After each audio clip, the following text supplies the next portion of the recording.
The Force binds all things across the galaxy, connecting every living being in an invisible web of energy and destiny.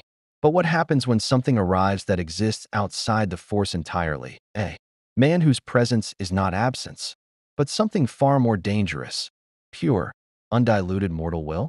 The dimensional rift tore through real space like a wound in reality itself, spitting fire and twisted metal into the shipping lanes above Coruscant. Traffic control sensors screamed warnings as debris scattered across 3 flight levels, causing a chain reaction of near collisions that would take hours to untangle. But by the time the first emergency responders arrived, the anomaly had already sealed itself, leaving only wreckage and unanswered questions. In the wreckage of what appeared to be some kind of luxury transport, its design utterly alien to any known spacefaring civilization, imperial.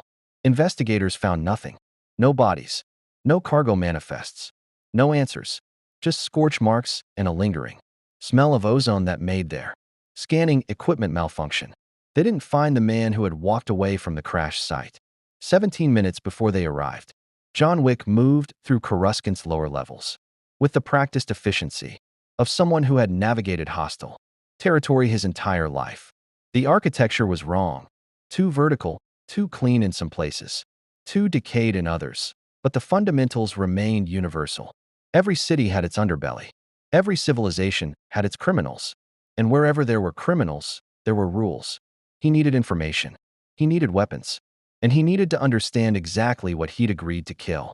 The last thing John remembered before the rift was the adjudicator's private office, a contract placed before him with a sum that made even the high table's resources look modest. The target, Darth Vader. The location, a galaxy far, far away. The client, anonymous, but with access to technology that could tear holes between dimensions. John had asked only one question. Can he be killed? The adjudicator had smiled. Everything can be killed, Mr. Wick. The question is whether you're skilled enough to do it. He'd accepted. He always did. Now, walking through streets filled with aliens of species he'd never imagined, past vendors selling food that glowed and moved on its own, beneath the shadow of towers that disappeared into artificial clouds. John Wick did what he always did. He adapted. His suit was torn, his weapons lost in the crash. But his eyes were sharp, cataloging every detail. The armed patrols wore white armor, stormtroopers. He'd heard someone call them. Their weapons were energy-based, not projectile. Their formation suggested military training but lacked the precision of true special forces. Exploitable. The criminal element was harder to spot, but unmistakable once you knew what to look for. The subtle hand signals. The way certain beings moved through crowds while others gave them space. The establishments with no signs but steady traffic of dangerous-looking individuals. John followed the patterns until they led him to a cantina, 3 levels below the main thoroughfare, where the air tasted like recycled sweat and cheap liquor. The music was alien, atonal, and rhythmic in ways that hurt his ears, but the atmosphere was familiar. This was a place where questions could be asked if you knew how to ask them. He approached the bar, noting exit points, potential threats, weapons within reach. An Aqualish at a corner table had a blaster pistol poorly concealed under his jacket. A Rodian near the door carried 2. The bartender, a Bith with a bulbous head and massive black eyes, kept a scattergun under the counter. I need information, John said, his voice cutting through the noise. The Bith's eyes studied him with the detachment of someone who'd seen every type of trouble walk through his door. Information costs credits, human. You have credits? John placed his hand on the bar, revealing the single object he'd managed to salvage from the crash. A gold coin from the Continental, worth a fortune in his world. Here, it might be worthless. Or it might be recognized for what it was, a marker of professional standing. The Bith picked up the coin, held it to the light, tested its weight. His expression didn't change, but something in his posture shifted. Recognition, perhaps. Or at least curiosity. You're not from around here, the Bith said. It wasn't a question. No. The coin is valuable. Old gold, pure. But it won't spend in imperial banks. The Bith slid it back across the bar. However, it suggests you're a professional. Professionals can earn credits. What kind of information do you need? I'm looking for someone. A target. I need to know everything. Capabilities, location, security, weaknesses. Name: Darth Vader. The cantina didn't go silent. That only happened in bad holodramas, but the Bith's reaction was immediate and visceral. He pulled back as if John had placed a thermal detonator on the bar instead of a coin. "You're insane," the Bith whispered. "Or you're a dead man walking." "I've been called both. I still need the information." The Bith stared at him for a long moment, then made a decision. He gestured to a back room. "Not here. The walls have ears, and some of those ears report to people who report to him." John followed the Bith into a cluttered office that smelled like spice and old datapads. The bartender sealed the door, activated some kind of white noise generator, and poured 2 glasses of something that glowed faintly blue. "My name is Sither," the Bith said. "I've been running information in Coruscant's underworld for 20 years. In that time, I've seen assassins, bounty hunters, rebels, spies, and every kind of killer the galaxy can produce. Not one of them was stupid enough to say Vader's name out loud." He pushed one of the glasses toward John. "So either you're the bravest man I've ever met, or you genuinely don't understand what you're dealing with." John took the glass, but didn't drink. "Explain it to me." Sither laughed, a strange, whistling sound. "Darth Vader isn't just a man, human. He's a Sith Lord. He commands the Force, an energy field that gives him powers you can't comprehend. Telekinesis, precognition. He can sense your intentions before you act on them. He can crush your windpipe with a thought from across a room. He's survived being burned alive, rebuilt with cybernetics that make him stronger than any organic being. He wears armor that can deflect blaster bolts. And he carries a lightsaber, a blade of pure plasma that can cut through almost anything." John processed this information with the clinical detachment of a professional. Superhuman abilities. Precognition would be the biggest problem. His entire approach relied on unpredictability. Telekinesis meant range was a disadvantage. Armor meant standard weapons would be insufficient. "Weaknesses?" John asked. "You're serious?" Sither's tone shifted from mockery to something like awe. "You're actually serious about this? I don't take contracts I don't intend to fulfill." Sither drank his entire glass in one swallow, then refilled it. "Vader's armor is life support. He can't survive long without it. Damaged lungs from his injuries. The suit has a control panel on his chest, but getting close enough to target it means getting past his lightsaber, his force powers, and whatever guards he has. He's methodical, patient, and absolutely ruthless. He's killed Jedi, warriors trained from birth to fight Force users. He's killed entire platoons of rebel soldiers. He's killed people for failing him. What makes you think you can succeed where armies have failed?" John finally took a drink. The liquid burned like whiskey, but tasted like copper and starlight. "Because armies are predictable. I'm not." Sither studied him for another long moment, then pulled out a datapad. "If you want to see more characters enter the Star Wars galaxy, hit that subscribe button and drop the name of a character you'd want to see in the comments below. May the Force be with you." He shook his head. "I'm going to help you, human, because I want to see if the impossible can be done. But understand this, the moment you move against Vader, you'll have the entire Empire hunting you. Inquisitors, bounty hunters, stormtroopers, the Imperial Security Bureau. And if by some miracle you get close enough to strike, you'll face a man who has fought and killed opponents far more powerful than you. Then I'll need better weapons," John said. "And I'll need to learn how to fight Force users.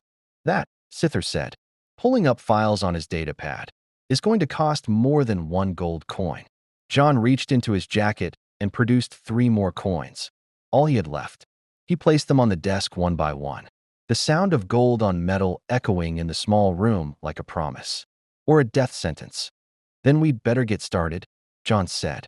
Outside, Coruscant's artificial day cycled toward twilight, casting long shadows across the underworld. Somewhere in the galaxy, Darth Vader meditated in his fortress, unaware that a predator from another reality had just begun hunting him. The game had begun. Sither's network proved more extensive than John had anticipated. Over the next 3 days, the Bith connected him with weapon dealers, information brokers, and survivors who'd encountered Vader and lived to tell about it.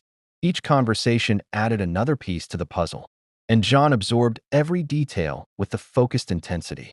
that had made him a legend in his own world. The galaxy's underworld operated on different rules than the Continental, but the fundamental principles remained the same. Everyone had a price. Favors were currency, and reputation meant everything. John's coins bought him entry, but his demeanor, calm, professional, utterly serious, earned him something more valuable: respect. The first weapons dealer, a Duros named Shriv, operated out of a warehouse in the industrial sector where the smell of ozone and machine oil hung thick in the air. He laid out an array of blasters on a reinforced table, each one representing different approaches to violence. "This is a DL-44 heavy blaster pistol," Shriv explained, his red eyes gleaming with professional pride. "Han Solo uses one. Good stopping power, reliable but loud. This," he picked up a sleeker weapon, "is a sporting blaster modified for silence. Lower power, but you can drop someone without alerting their friends." John handled each weapon, testing weight and balance. The energy-based firing mechanism was foreign, but the principles of aiming and trigger discipline were universal. What about armor penetration? Against stormtrooper armor? The DL-44 will punch through at close range. Against Vader's armor? Shriv's voice dropped. You'd need something heavier. A disruptor? Maybe, but those are illegal even by underworld standards. Empire executes anyone caught carrying one. Where do I get one? Shriv's expression shifted to something between admiration and pity. You really are hunting him. I thought Sither was exaggerating. He pulled out a secure datapad. There's a black market dealer on Lothal, Sicatro Vizego. Imports weapons from Mandalorian forges. Pre-Imperial tech, experimental prototypes. If anyone has something that could hurt Vader, it's him. But Lothal's crawling with Imperials. They've been cracking down on rebel activity in that sector. Then I'll be careful. John selected 3 blasters, the DL-44 for power, the silenced sporting blaster for stealth, and a compact backup piece. I'll need a ship. That's the second dealer on your list. Jazza Mary, down in Docking Bay 77. Tell her Shriv sent you. She'll set you up with something that won't show up on Imperial registries. The second meeting was with a survivor, a former Imperial officer who deserted after witnessing Vader interrogate a rebel prisoner. The man, who refused to give his name, met John in a cramped apartment that smelled like fear and cheap CAF. You want to know how he fights? The deserter's hands shook as he spoke. He doesn't fight. He executes. I watched him walk into a room of 20 armed rebels on Kashyyyk. They opened fire, blaster bolts from every direction. He deflected them with his lightsaber, moving so fast the blade was just a blur of red light. Then he reached out. That's the only way I can describe it. He reached out with the Force, and suddenly rebels were flying through the air, slamming into walls hard enough to break bones. One tried to flank him. Vader didn't even turn around, just made a gesture, and the man's neck snapped. John listened without interrupting, filing away tactical data. Lightsaber capable of deflecting energy weapons. Telekinesis with lethal force. Spatial awareness beyond normal human perception. How do you kill something like that? The deserter asked, more to himself than to John. You remove his advantages, John said quietly. You force him to fight on your terms, not his. The deserter laughed bitterly. His terms are everywhere. He commands the Force. It's in everything, connects everything. He'll sense you coming before you even pull the trigger. Then I'll have to be faster than his senses. On the third day, Sither arranged the most valuable meeting. A former Jedi Padawan who'd survived. Order 66 by abandoning the Force entirely. She called herself Vala now, and she lived in the deepest levels of Coruscant's underworld, where even Imperial patrols rarely ventured. Her apartment was sparse. Meditation cushions and training equipment the only furnishings. She was younger than John expected, perhaps late 20s, with the bearing of someone who'd learned to carry trauma without letting it break her. Sither says you want to fight a Sith Lord, Vala said, studying John with eyes that had seen too much death. He says you're not Force-sensitive. That makes you either incredibly brave or incredibly stupid. I've been told both today, John replied. The Force gives Vader an advantage that's almost impossible to overcome. He can sense intentions, predict movements, react faster than any normal being. But, she held up a hand, the Force isn't omniscience.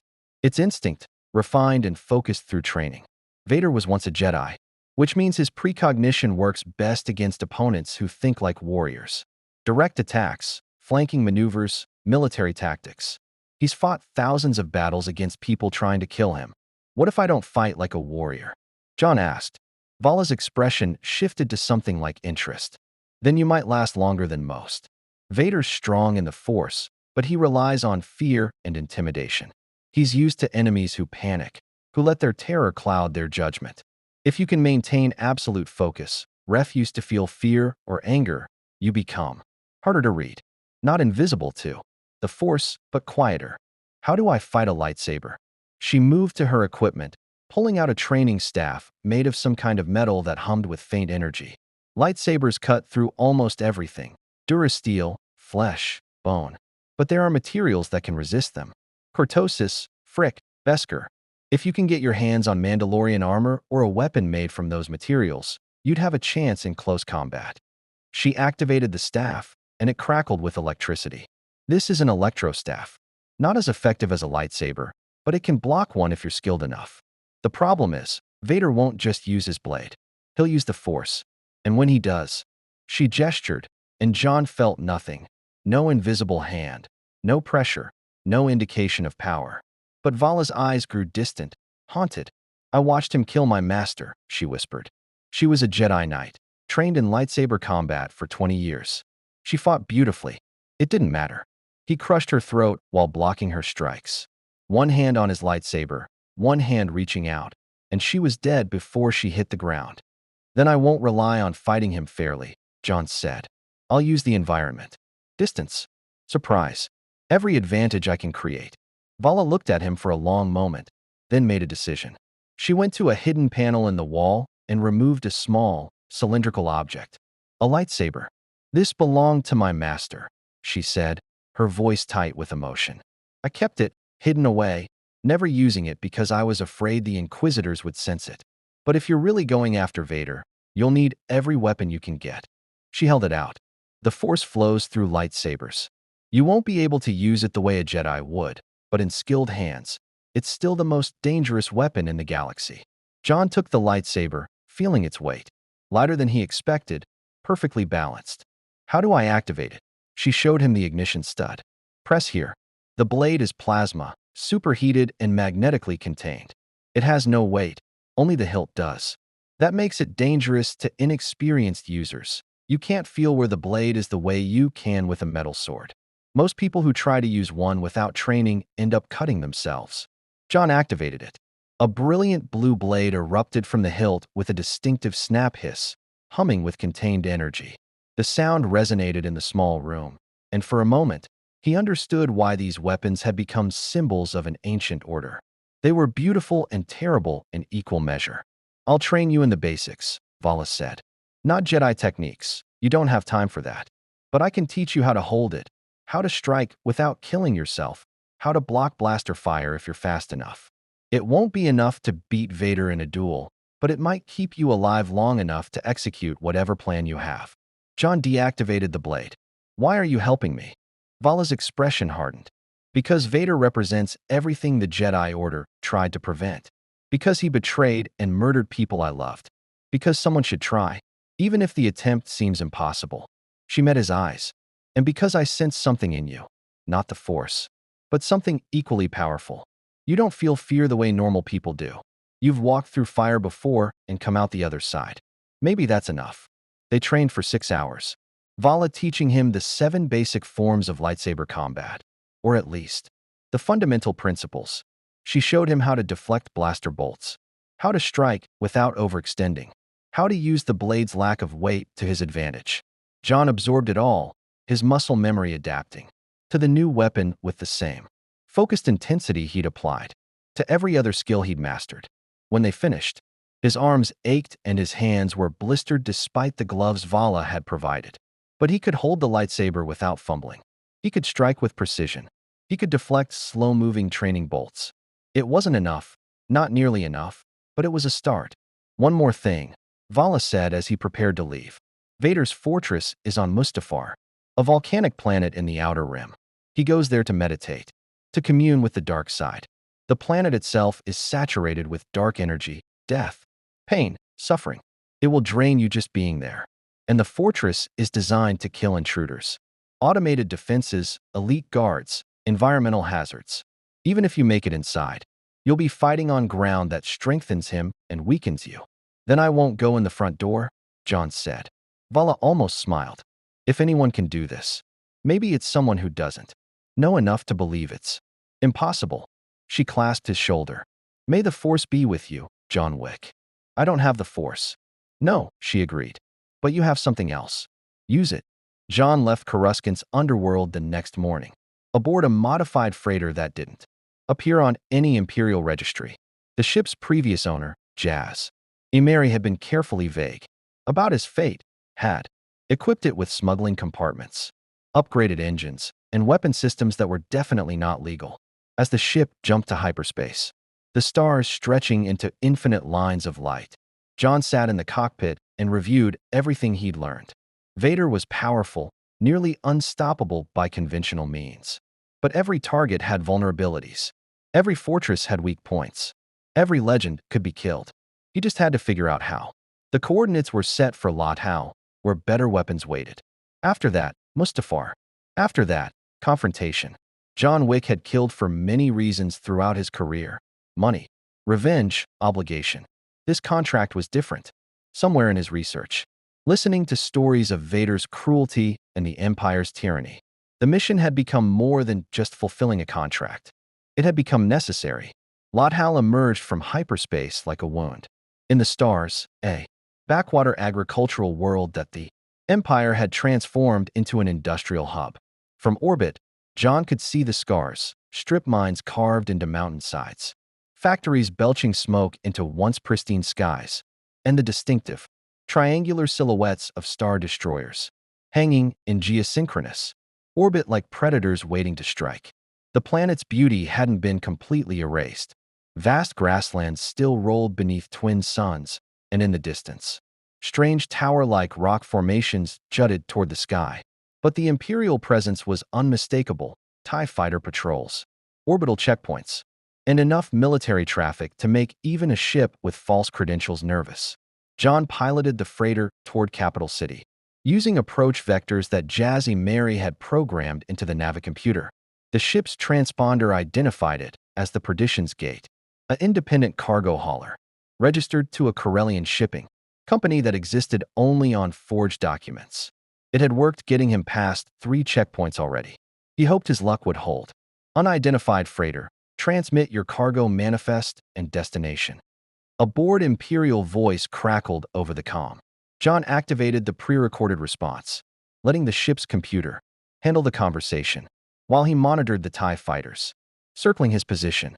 2 of them, flying in tight formation. Standard patrol pattern. But they were close enough to intercept if anything went wrong. The computer exchanged codes and manifests. A tense 30 seconds passed while Imperial systems verified his false credentials. Then, Perdition's Gate, you're cleared for landing. Proceed to Docking Bay 7. Welcome to Lothal. The TIE fighters peeled off, resuming their patrol pattern. John allowed himself a moment of tension release, not relief. Never that, and guided the ship toward the coordinates. Capital City was a study in contrasts. Old Lothal, architecture, buildings with graceful curves and natural materials, stood beside. Imperial construction, harsh angles, gray durasteel, and the ever-present symbol of the Empire stamped on every surface. Stormtroopers patrolled the streets in squads of 4, their white armor gleaming in the afternoon sun. Citizens moved with the careful neutrality of people living under occupation. Eyes down, conversations muted. John had seen this before in different contexts. Occupied territories, authoritarian regimes, places where power was maintained through visible force and invisible fear. The tactics changed across worlds and dimensions, but tyranny wore the same face everywhere. Sicatro Vizego's establishment wasn't listed on any official map, but Shriv's instructions were precise. 3rd level of the old market. Northwest corner, look for the pawn shop with Lothcat statues in the window. John found it after 20 minutes of careful navigation through streets that felt increasingly hostile. The shop was exactly as described, a cramped storefront filled with seemingly random merchandise, antique weapons, outdated electronics. religious artifacts from a dozen cultures. But John's trained eye spotted the subtle tells, reinforced doors, hidden security cameras, and merchandise, arranged to create blind spots where serious business could be conducted. A Deveronian, a humanoid with devil-like horns and reddish skin, looked up from behind the counter as John entered. His eyes were sharp, calculating, and entirely mercenary. "We're closed," Vizego said, though the door had been unlocked. "Shriv sent me," John replied, noting the blaster pistol positioned just under the counter's edge. Vizego's expression shifted from hostile to interested. "Shriv, eh? Must be serious business if he's sending customers my way. What are you looking for, human?" "Weapons that can kill a Sith Lord." The shop went very quiet. Vizego stared at John for a long moment, then started laughing, a harsh, rasping sound that held no humor. "Every few months, someone comes in here with the same delusion. I'm going to kill Vader, they say. I need the best weapons. You know what happens to those people?" Vizego leaned forward. "They die? Badly. Usually. After the Inquisitors torture them for information about who helped arm them." "I'm not interested in your survival rate," John said. "I'm interested in your inventory." Vizego studied him with the practiced. "I have someone who'd assessed countless dangerous individuals." Whatever he saw made him reconsider. "You're serious?" "Actually serious." He palmed a control, and a section of the wall slid open, revealing a hidden armory. "This is going to cost you a fortune. I have credits." John had converted his remaining Continental coins into Republic credits through Sithers contacts. Enough to buy a small arsenal, if the prices were right. The armory was impressive. Vizego had collected weapons from across the galaxy, Mandalorian disruptors, Geonosian sonic weapons, modified blaster rifles with illegal power settings, even what appeared to be an ancient force pike crackling with electrical energy. "This," Vizego said, lifting a heavy rifle with reverence, "is a disruptor. Illegal in 80% of Imperial space. Fires a beam that doesn't just kill, it disintegrates. Armor, flesh, bone all gone. Even stormtrooper armor won't help you. Problem is, it's slow to charge. Between shots and the Empire considers possession a capital offense." John examined the weapon. "Heavy, but manageable. I'll take it." "Smart man. You'll also want this." Vizego produced a bandolier of thermal detonators. High-yield explosives. Won't kill Vader outright, but they'll damage his armor systems. Maybe disable his life support long enough for you to finish the job. "What about armor for me?" "Now you're thinking tactically." Vizego pulled out a suit of dark, flexible armor that looked like it had seen combat. Durasteel weave bodysuit. Won't stop a direct lightsaber strike, but it'll resist glancing blows and deflect most blaster fire. Add this. He produced a tactical vest with numerous pockets. And you've got load-bearing equipment for everything else. John ran his hands over the armor, checking for weak points. Well-maintained, properly flexible, good coverage of vital organs. "I'll take both." "Anything else? Poison? Sonic grenades?" "A Wookiee with anger issues." "Information. I need to know Vader's current location and the best approach to Mustafar." Vizego's expression grew serious. "That's the kind of information that gets people killed just for knowing it." "But," he pulled out a datapad, fingers dancing across the screen. "Word in the underworld is that Vader's currently operating in the Outer Rim, hunting rebel cells. He was spotted near Geralt 2 days ago, which means he's within a few hyperspace jumps of Mustafar. As for approaching his fortress," Vizego pulled up a holographic image.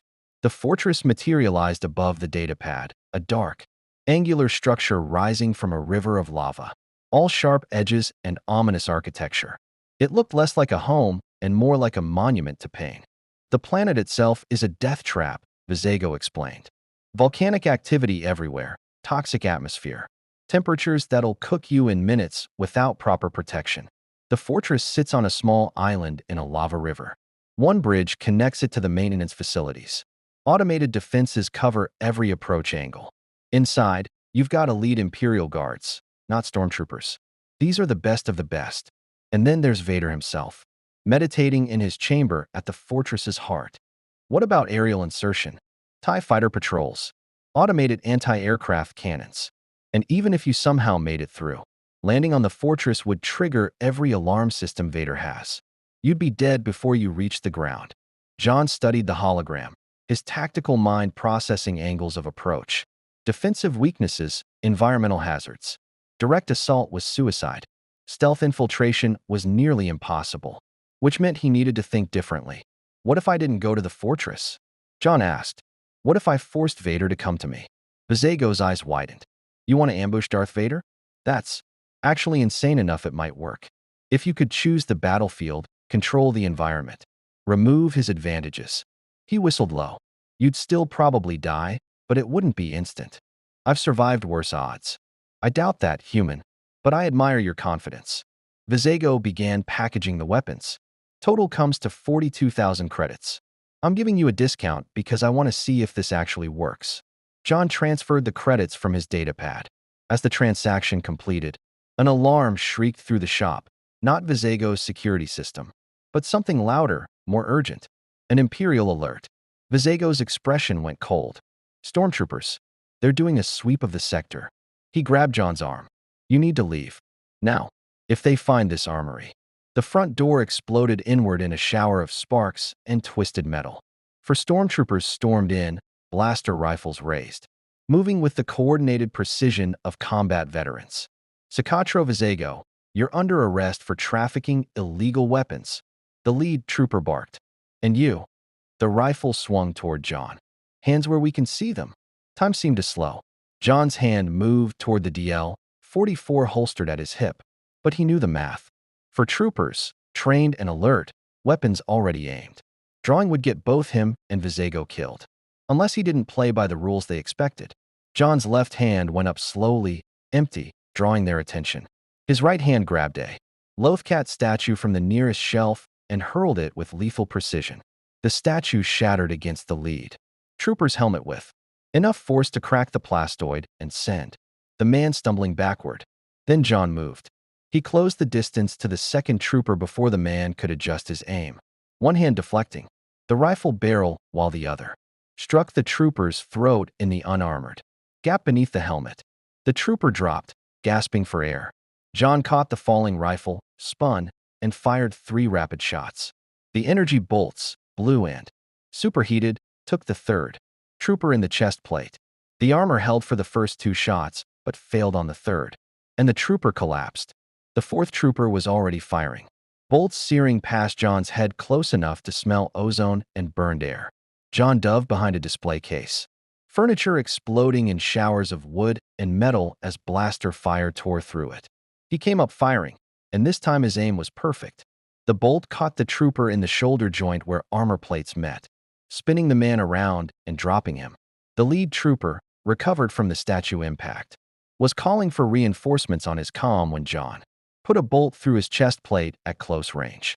Silence fell over the ruined shop, broken only by the crackle of small fires and the wheeze of the trooper John had struck in the throat.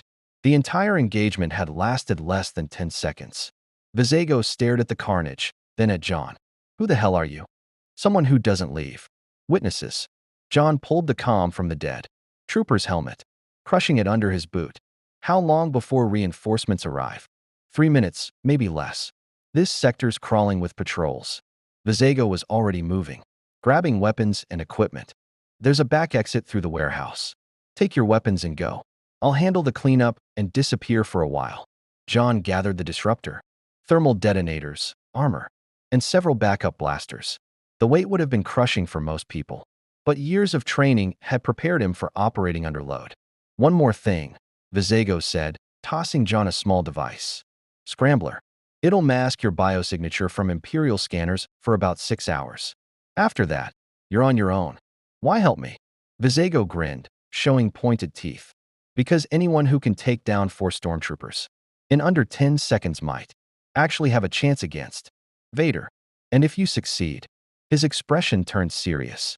Maybe the rest of us won't have to live in fear anymore. John activated the scrambler and disappeared into Lothal's maze of back alleys and industrial corridors. Behind him, sirens wailed as Imperial reinforcements converged on the destroyed shop. But by the time they arrived, he was already 3 sectors away, moving with the practiced efficiency of someone who'd spent a lifetime evading pursuit. The Perdition's gate was exactly where he'd left it in Docking Bay 7. John loaded his equipment, ran pre-flight checks, and requested departure clearance. With the kind of calm that suggested nothing unusual had happened, the Imperial flight controller granted clearance without hesitation. The scrambler was working.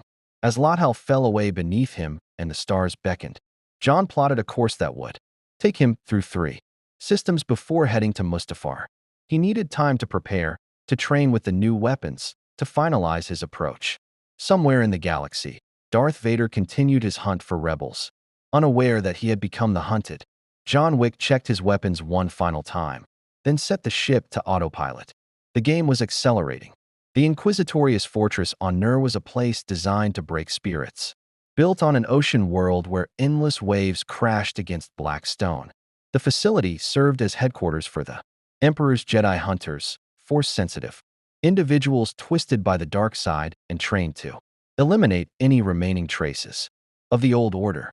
In a meditation chamber deep within the fortress, the Grand Inquisitor stood before a holographic projection of Darth Vader. The Palin's gaunt features were illuminated by the blue light. His expression, carefully neutral despite the tension radiating through the Force. "Lord Vader," the Grand Inquisitor said, bowing his head, "I bring disturbing news from Lothal." Vader's mechanical breathing filled the chamber, that distinctive rhythm that had become synonymous with death across the galaxy. "Speak." 4 stormtroopers were killed in the Old Market sector. The engagement lasted less than 10 seconds. Security footage shows a single human male, unknown to our databases, displaying combat capabilities far beyond normal parameters.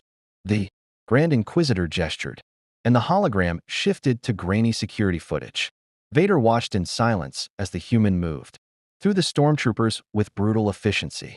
No wasted motion, no hesitation. Professional execution rendered in violence and precision. The individual acquired illegal weapons from a known smuggler before fleeing the planet. The Grand Inquisitor continued, "Our analysts believe he is either a high-level rebel operative or a freelance assassin." However, he paused, uncertain how to phrase the anomaly. "There is something unusual about this individual, my lord. Something that does not align with typical profiles." "Explain." The 5th brother attempted to sense the man through the Force, using residual traces from the crime scene.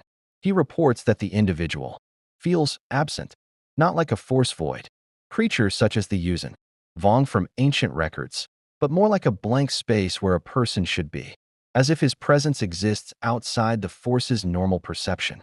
For the first time, Vader's attention sharpened. "Show me the footage again." The Grand Inquisitor replayed the security recording. Vader studied every movement, every decision, every micro-expression visible through the grainy feed. The human fought like someone who had killed hundreds, perhaps thousands of times. But there was something else, an absolute focus that bordered on supernatural, a refusal to acknowledge fear or doubt that reminded Vader of something he'd encountered long ago. "What weapons did he acquire?" Vader asked. "A disruptor rifle, thermal detonators, combat armor, and various blasters."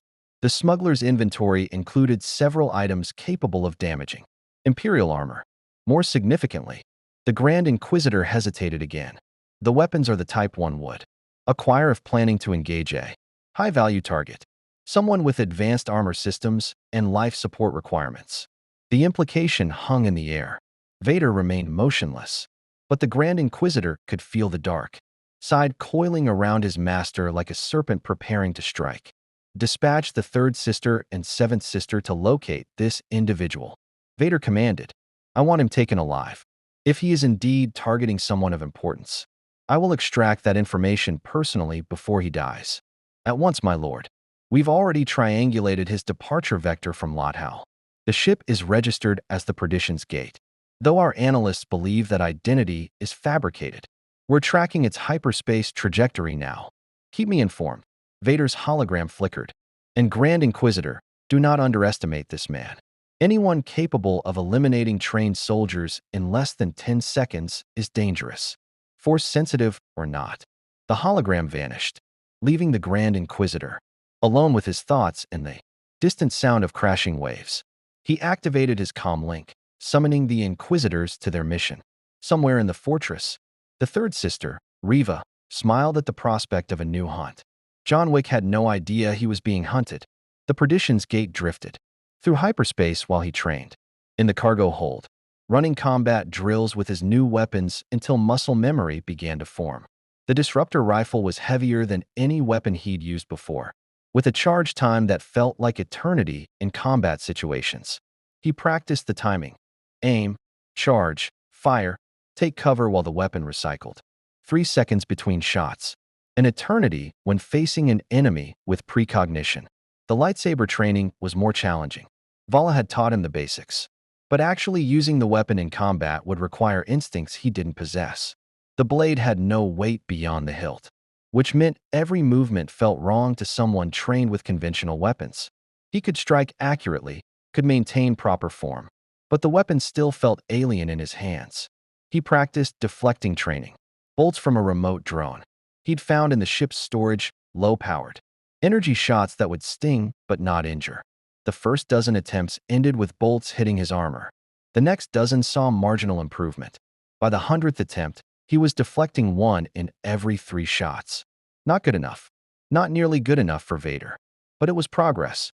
The ship's computer chimed, indicating proximity to the next waypoint.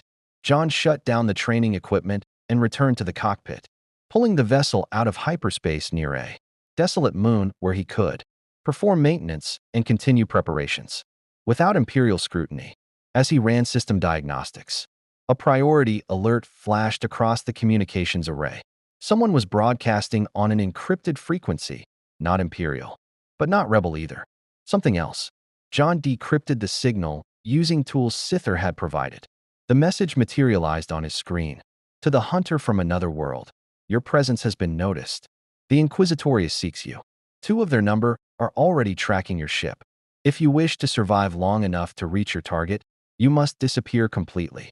Abandon the Perdition's Gate. Acquire a new vessel. Move unpredictably. The Force users cannot sense you directly, but they can predict your logical paths. Be illogical. A friend. John read the message twice, analyzing every word for deception or misdirection. The sender knew about his origins, another world, which meant either Sither had talked or someone else had pieced together the anomaly of his arrival. The warning about Inquisitors aligned with what he'd learned about Vader's hunters. The question was whether to trust the advice. John had survived decades as an assassin by trusting his instincts more than intelligence reports. His instincts said the warning was genuine. Someone, probably within the criminal underworld's information network, was trying to help him reach Vader, which meant abandoning this ship and acquiring new transport. John set the Perdition's Gate on a delayed autopilot course that would send it into the nearby system's asteroid field. With any luck, the Inquisitors would waste time searching wreckage while he disappeared. The moon below had a small mining colony, barely 20 structures clustered around exhausted mineral deposits. John landed 3 kilometers from the settlement and made his way through the rocky terrain, carrying only essential equipment. The rest, weapons, armor, supplies, was stored in a sealed case he could retrieve later. The colony was exactly what he expected. Rough characters eking out a living in a hostile environment, far from Imperial oversight. The kind of place where questions weren't asked and credits spoke louder than laws. It took John less than an hour to locate a ship owner willing to sell. A Rodian pilot who'd lost too many credits gambling and needed to settle debts before his creditors did. Something permanent about it. The ship was a battered YT 1300 light freighter, the same class as the famous Millennium Falcon, though this vessel had seen better decades. She's not pretty, the Rodian admitted, but the hyperdrive works and the hull's solid. 10,000 credits and she's yours, no questions asked. John transferred the credits and took possession. The ship smelled like old coolant and stale air, but the engines responded when he fired them up, and the weapons systems, 2 laser cannons, were functional. He christened it the Continental, a small reminder of the world he'd left behind. By the time John retrieved his equipment and launched into space, the Perdition's Gate had already entered the asteroid field, its autopilot systems failing exactly as he'd programmed them. The ship broke apart in a silent explosion of debris and venting atmosphere.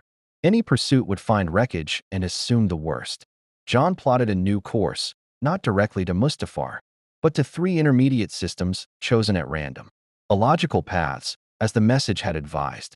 He would approach Vader's fortress from an unexpected direction, through shipping lanes rarely used, arriving from an angle that Imperial security wouldn't anticipate. As the Continental jumped to hyperspace, John felt the weight of his mission settling over him like a familiar coat. He was committed now. The Empire knew someone dangerous was operating in their territory. Inquisitors were hunting. Vader himself might soon learn of the threat. Good. John wanted Vader to know. Wanted the Sith Lord to feel a fraction of the fear his victims experienced.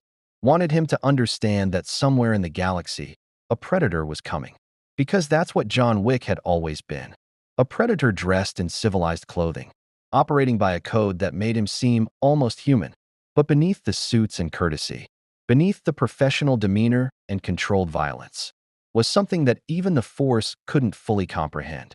Pure, undiluted purpose. Aboard the Inquisitor's transport, the third sister, Reva, stared at the debris field that had once been the Perdition's Gate. Her senses probed the wreckage through the Force, searching for any trace of life, any indication that their quarry had survived. Nothing. Just twisted metal and frozen atmosphere. He's dead, the seventh sister said from the cockpit. The ship broke apart. No one could survive that. But Reva wasn't convinced. She'd felt something when tracking this individual, or rather, she'd felt the absence of something, like following footprints in snow, where the prints appeared and disappeared, without pattern or reason. Scan for escape pods, Reva commanded. Check for recent launches from the moon below. This one is clever. He wouldn't make a mistake like crashing. The seventh sister sighed, but complied. Running sensor sweeps across the nearby space. There are no pods, no launches detected within the relevant time frame. Just mining traffic, and she paused. Wait, there was a transaction registered in the colony's records. A ship sale, completed 30 minutes before the Perdition's Gate entered the asteroid field. Reva's eyes narrowed. What kind of ship? YT 1300 light freighter. Departed 12 minutes ago. Heading. The seventh sister checked the navigation logs. Heading toward the Atrevis sector. But that's a dead end. Nothing out there but empty space and abandoned mining operations, which makes it perfect for someone trying to disappear. Reva activated the ship's engines, set an intercept course, maximum speed. As their ship accelerated through space, Reva reached out through the Force, trying to sense their quarry's intentions. But the void remained, that frustrating absence, that defied every technique she'd learned. It was like hunting something that existed outside the natural order, something that shouldn't be possible in a galaxy governed by the Force. And that terrified her more than she was willing to admit. The Atrevis sector was exactly what the seventh sister had described, dead space. Ancient mining operations had stripped the local asteroid centuries ago, leaving behind hollowed-out rocks and abandoned stations that drifted through the void like tombstones marking forgotten ambitions. John used the desolation to his advantage. The Continental moved through the debris field with running lights disabled, making random course corrections that would frustrate any predictive tracking. He'd studied the Inquisitors. During his research, Force users who relied on precognition and pattern recognition to hunt their prey. The key to evading them was simple: eliminate patterns. He jumped to hyperspace at irregular intervals, never staying in real space longer than 30 minutes. Each jump took him through systems chosen by random number generation, creating a path that no logical algorithm could predict. It was exhausting and time-consuming, but it worked. 3 days passed before John felt confident enough to change tactics. The Inquisitors would have lost his trail by now, would have reported failure or moved to other priorities. It was time to acquire the tools he'd need for the final approach. His destination was Nar Shaddaa, the smuggler's moon, a vertical city wrapped around a barren rock, where every level represented a different stratum of society, and every transaction existed outside Imperial law. If there was anywhere in the galaxy to acquire specialized equipment without attracting official attention, it was here. The moon hung in orbit above Nal Huda like a glittering infection, its surface covered in neon, advertisements, and atmospheric traffic so dense it resembled swarming insects. John guided the Continental through the chaos, following coordinates Sither had provided for a docking bay in the mid-levels. Expensive enough to avoid the worst criminals. Cheap enough to remain anonymous. The bay's owner was a Twi'lek female named Zara who took John's credits without asking questions. Ship stays locked, she said, her leku twitching with emphasis. You want security? That's extra. I want information, John replied. I'm looking for someone who can modify armor and weapons. Someone who works with Beskar. Zara's expression shifted from disinterested to calculating. Beskar? That's Mandalorian iron. Rare, expensive, and highly illegal to work with unless you're part of the culture. She studied John more carefully. You're not Mandalorian. No, but I need what they make. There's an armorer in the lower city. Calls herself the Seeker. Used to be part of a Mandalorian clan before some kind of falling out. She doesn't advertise, doesn't take most clients. And charges enough to buy a small starship. Zara scrawled coordinates on a datapad. Tell her Zara sent you. It won't guarantee she'll help, but at least she won't shoot you on sight. John took the coordinates and descended into Nar Shadda's lower levels, where the artificial sun never reached and the air tasted like ozone and desperation. The architecture here was older, built during the moon's early days before the endless upward expansion had buried it in shadow. Neon signs flickered in dozens of languages, advertising pleasures and vices from across the galaxy. The Seeker's workshop occupied a reinforced bunker that looked capable of withstanding a direct orbital strike. John approached cautiously, noting the automated defenses tracking his movement. A voice crackled from a speaker set into the door. State your business. Zara sent me. I need armor modifications and weapon enhancements. I can pay. Silence stretched for 30 seconds. Then, you're not Mandalorian. Why would I help you? Because the person I'm planning to kill deserves to die, and I need the best equipment in the galaxy to make it happen. Another pause. Who? Darth Vader. The door unsealed with a hiss of pressurized air. Get inside before someone hears you say that name. The workshop interior was a study in controlled chaos. Armor pieces hung from ceiling racks. Weapons in various states of assembly covered workbenches, and a forge burned in the corner with heat that made the air shimmer. The Seeker herself was a human woman in her 40s, wearing a partial set of Mandalorian armor that had seen extensive combat. Scars marked her visible skin, and her eyes held the hardness of someone who'd survived when others hadn't. I'm going to ask you 3 questions, she said, gesturing for John to stand in a scanning field. Answer truthfully, or I'll kill you where you stand. First, are you insane? Probably. Second, do you have any idea what you're attempting? Yes. I've researched Vader extensively. I know his capabilities, his armor systems, his fortress defenses. I know the odds of success are minimal. Third, why? Why risk everything to kill one man, no matter how powerful? John met her eyes. Because someone has to. Because the galaxy deserves better than living under the shadow of tyrants. And because I took a contract. The Seeker studied him for a long moment, then nodded slowly. You're either the bravest man I've ever met or the stupidest. Maybe both. She deactivated the scanning field. I'll help you. Not because I think you'll succeed, but because someone should try. The Mandalorian way is to face impossible odds without flinching. You're not one of us, but you've got the spirit. She led John to a vault in the workshop's rear, unsealing it with biometric locks and security codes. Inside was a treasure trove of Mandalorian equipment, armor pieces forged from Beskar, weapons that hummed with contained power, and tools designed for one purpose: warfare. This is my private collection, the Seeker explained. Pieces I've acquired over years. Some passed down from my clan before I left. Some taken from fallen warriors who no longer needed them. She lifted a chest plate that gleamed like polished mercury. Beskar, lightsaber-resistant, blaster-proof, nearly indestructible.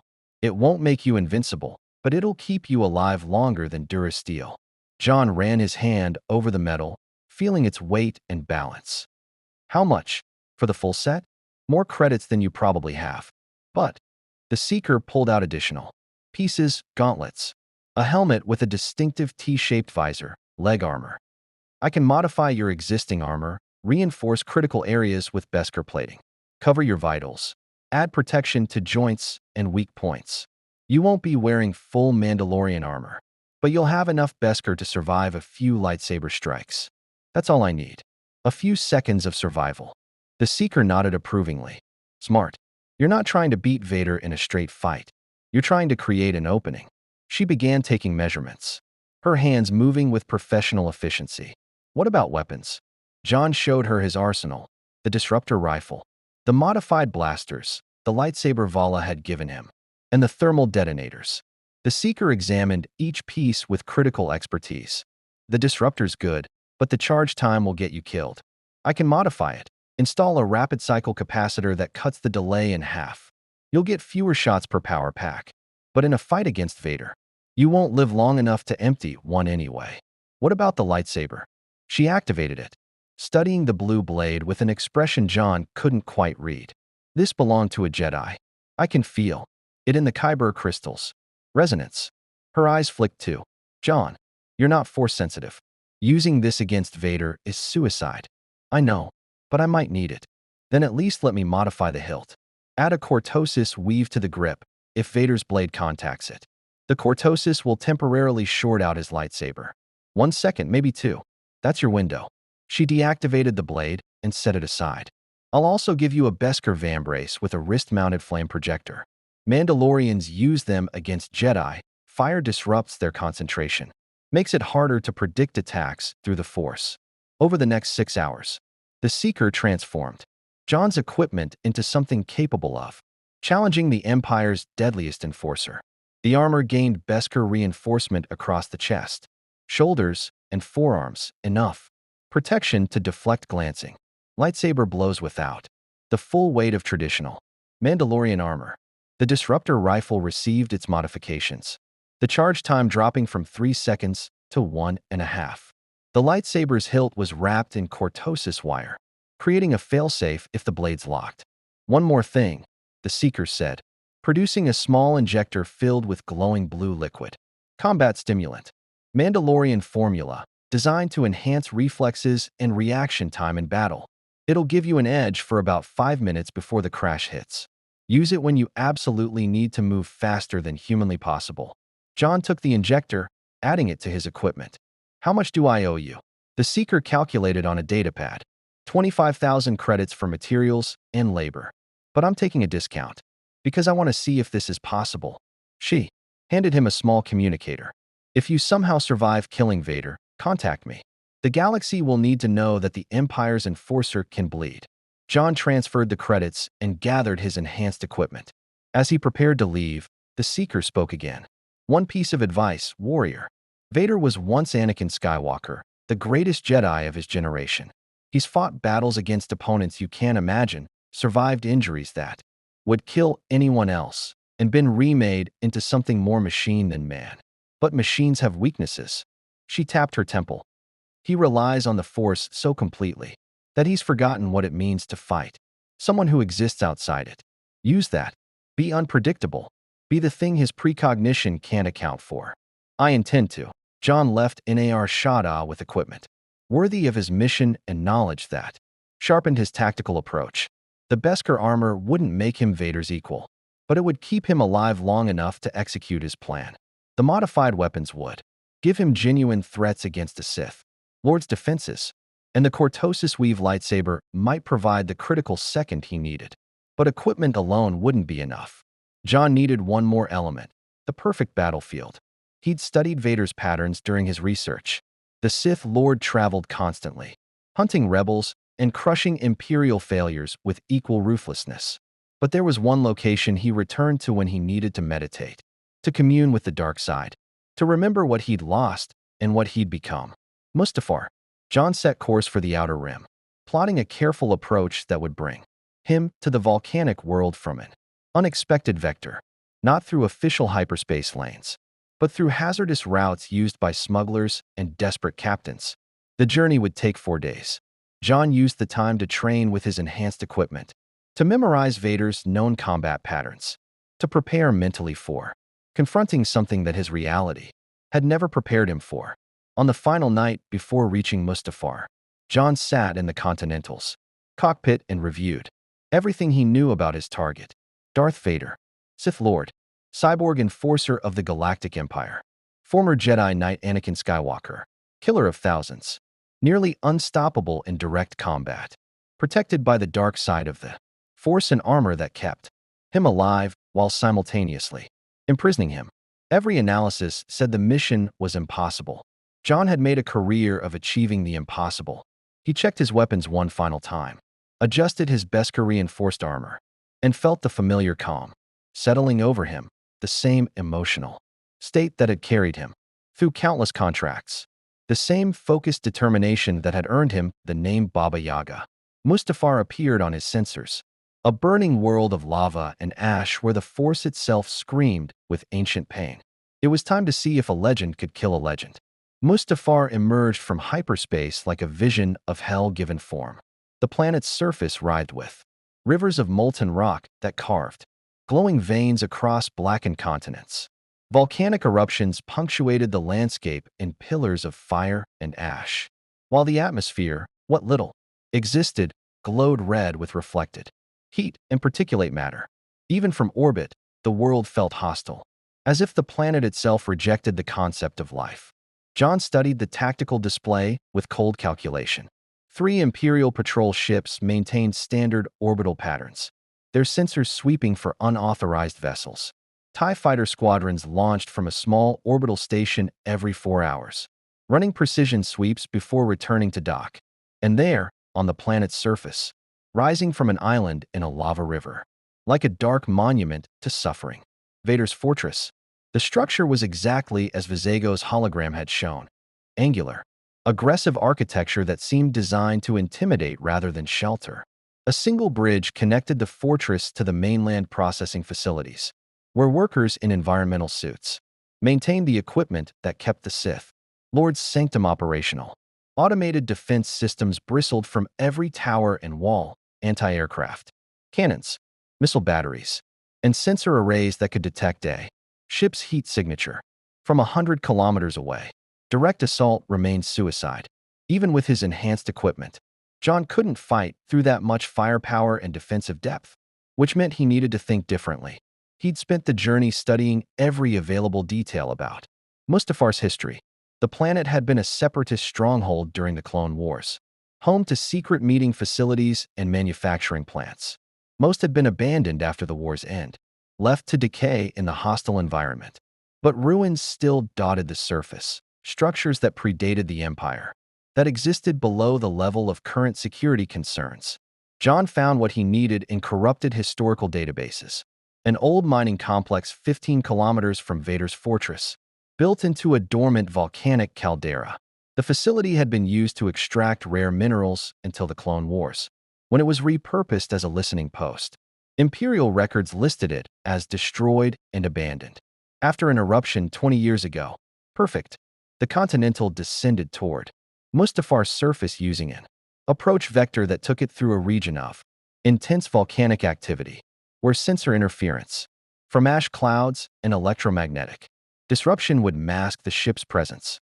John had disabled the transponder and running lights, making the freighter nearly invisible against the planet's chaotic energy signature. Heat warnings screamed as the ship entered the upper atmosphere. The hull temperature climbed to dangerous levels, shields straining against the thermal assault. Through the viewport, John watched lava flows stretched across the landscape like arterial blood, their glow bright enough to hurt his eyes even through polarized filters.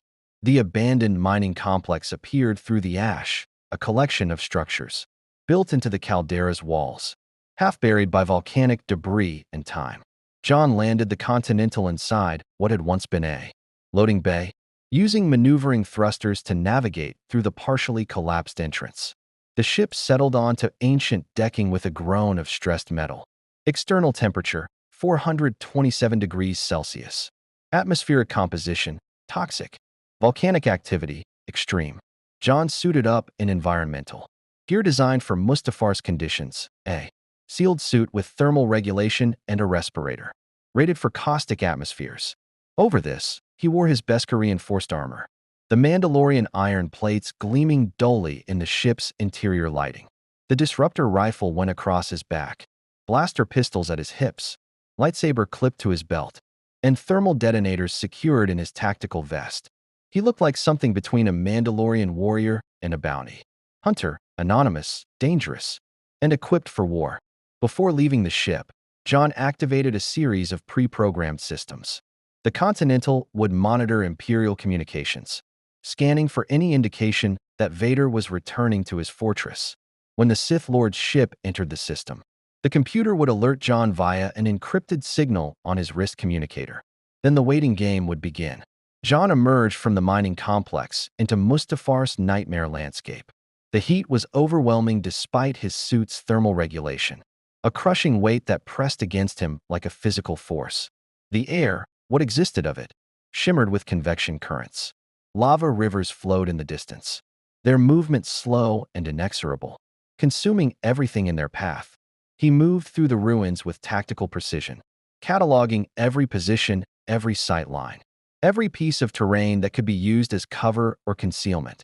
The complex was larger than he'd anticipated, dozens of structures connected by reinforced tunnels, designed to protect workers from the hostile environment. Most had collapsed over the years, but enough remained intact to serve his purposes. John spent the next 12 hours transforming the mining complex into a killing ground. He positioned thermal detonators at structural weak points, rigging them with remote detonators that would bring entire sections down on command. He created fallback positions with overlapping fields of fire, places where he could engage and disengage quickly. He identified choke points where Vader's size and armor would limit mobility. And he prepared traps, crude but effective, mechanisms using the environment itself as a weapon. One tunnel was rigged to vent superheated gas from a damaged pipe. Another had a section of flooring weakened, until it would collapse under sufficient weight, dropping into a processing chamber filled with toxic residue. A third position offered a clear sight line to the fortress bridge, too far for accurate blaster fire, but perfect for the disruptor rifle's range. It wasn't elegant. It wasn't honorable. But John had learned long ago that survival mattered more than style, and dead men cared nothing for honor. By the time he finished preparations, 26 hours had passed since landing on Mustafar. John retreated to a sealed observation chamber he designated as his command post, a room with reinforced walls and views of both the fortress and his prepared battlefield. He set up monitoring equipment, checked his weapons systems again, and allowed himself 4 hours of rest. Sleep came in brief intervals, the way it always did before a major contract. John's mind remained partially alert, processing tactical scenarios and contingencies. Even while his body recovered from the exertion, he woke to the wrist communicator's urgent vibration. Imperial ship entering system. Configuration matches Darth Vader's personal transport. ETA to Fortress, 90 minutes. John rose smoothly, the pre-mission calm settling over him like a familiar embrace. He checked his equipment one final time, tested the remote detonators, and moved to his primary engagement position, a elevated platform that offered views of the fortress bridge and multiple retreat paths. Through the observation scope, he watched Vader's ship descend through Mustafar's atmosphere, a dark, angular transport that looked more like a weapon than a vehicle. It moved with mechanical precision, untroubled by the volcanic turbulence that would have challenged most pilots. The ship docked at the fortress's landing platform. A ramp extended, and then Darth Vader emerged. Even at this distance, even through the scope's magnification, the Sith Lord's presence was overwhelming. He stood over 2 meters tall, black armor gleaming in the lava's red glow, cape billowing in the superheated wind. The distinctive helmet turned slowly, as if surveying his domain. And for a moment John could have sworn those cold lenses looked directly at him. Impossible. He was too far away, too well concealed, and the Force reportedly couldn't sense him directly. But the feeling lingered. Vader walked across the bridge toward his fortress, flanked by 2 Imperial Royal Guards in crimson armor. His mechanical breathing carried across the distance that rhythmic sound that had become the galaxy's anthem of death. John centered the disruptor rifle's scope on Vader's back, right where the armor's control panel would be. One shot, one perfect shot at this range, and the Sith Lord's life support would fail. He'd have minutes, maybe seconds, before death claimed him. John's finger moved to the trigger and stopped. Something was wrong. The approach was too obvious, too exposed. Vader walked like someone who had no fear of ambush. No concern for snipers or hidden threats. Either the Sith Lord was supremely confident, or this was a test. John lowered the rifle, his tactical instincts screaming warning.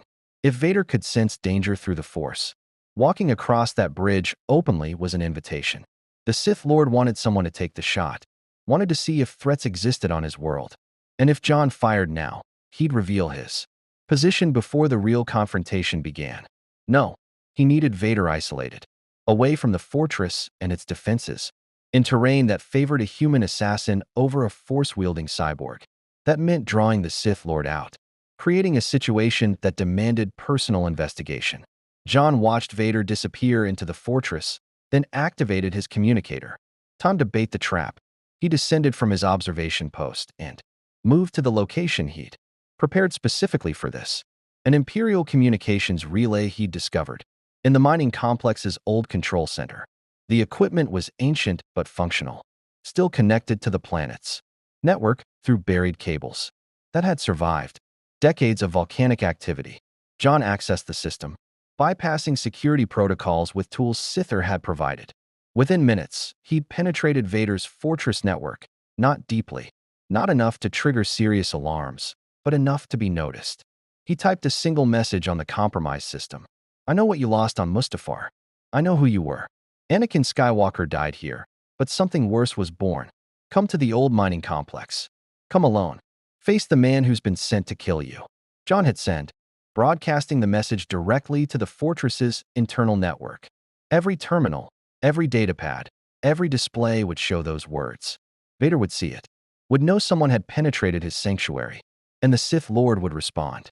John moved quickly to his primary engagement zone, a section of the mining complex, where tunnels intersected, creating multiple approach vectors and escape routes. He positioned himself on elevated ground with clear sight lines, the disruptor rifle ready, backup weapons within reach. Then he waited. 37 minutes passed. John's breathing remained steady, his focus absolute. He'd learned patience in his years as an assassin, the ability to remain motionless for hours, to ignore discomfort and fatigue, to exist in a state of pure readiness. The wrist communicator vibrated. Motion detected. Single heat signature departing fortress. Size and profile match. Darth Vader. Direction, your location. John felt his heartbeat slow, entering the combat state where time seemed to stretch, and every sensation sharpened to supernatural clarity. This was it. The moment he'd been preparing for since accepting the contract. Through the ruins, he heard it. That mechanical breathing growing steadily louder. The sound carried through the complex like a death knell. Each breath perfectly timed, perfectly mechanical, perfectly terrifying. Vader appeared at the tunnel entrance 200 meters away. The Sith Lord moved through the ruins like darkness given form. Lightsaber unignited, but held ready in one massive hand. His armor absorbed the lava's glow, making him appear as a void against the burning landscape. And even without the Force's direct perception, even separated by distance and volcanic interference, John felt something emanating from Vader, a pressure, an oppressive weight that made breathing difficult. This was what power looked like when stripped of pretense. This was what the dark side had created from a man's anguish and rage. Vader stopped, his helmet turning slowly as if scanning the complex. When he spoke, his voice carried across the distance with unnatural clarity, amplified by his suit's speakers, cold and inexorable as death itself. "I sense no Force presence. Yet someone is here, hiding in the shadows like vermin." A pause, filled only by mechanical breathing. "Show yourself. Face your death with whatever dignity you possess." John remained silent, motionless, invisible in his prepared position. Let Vader wonder.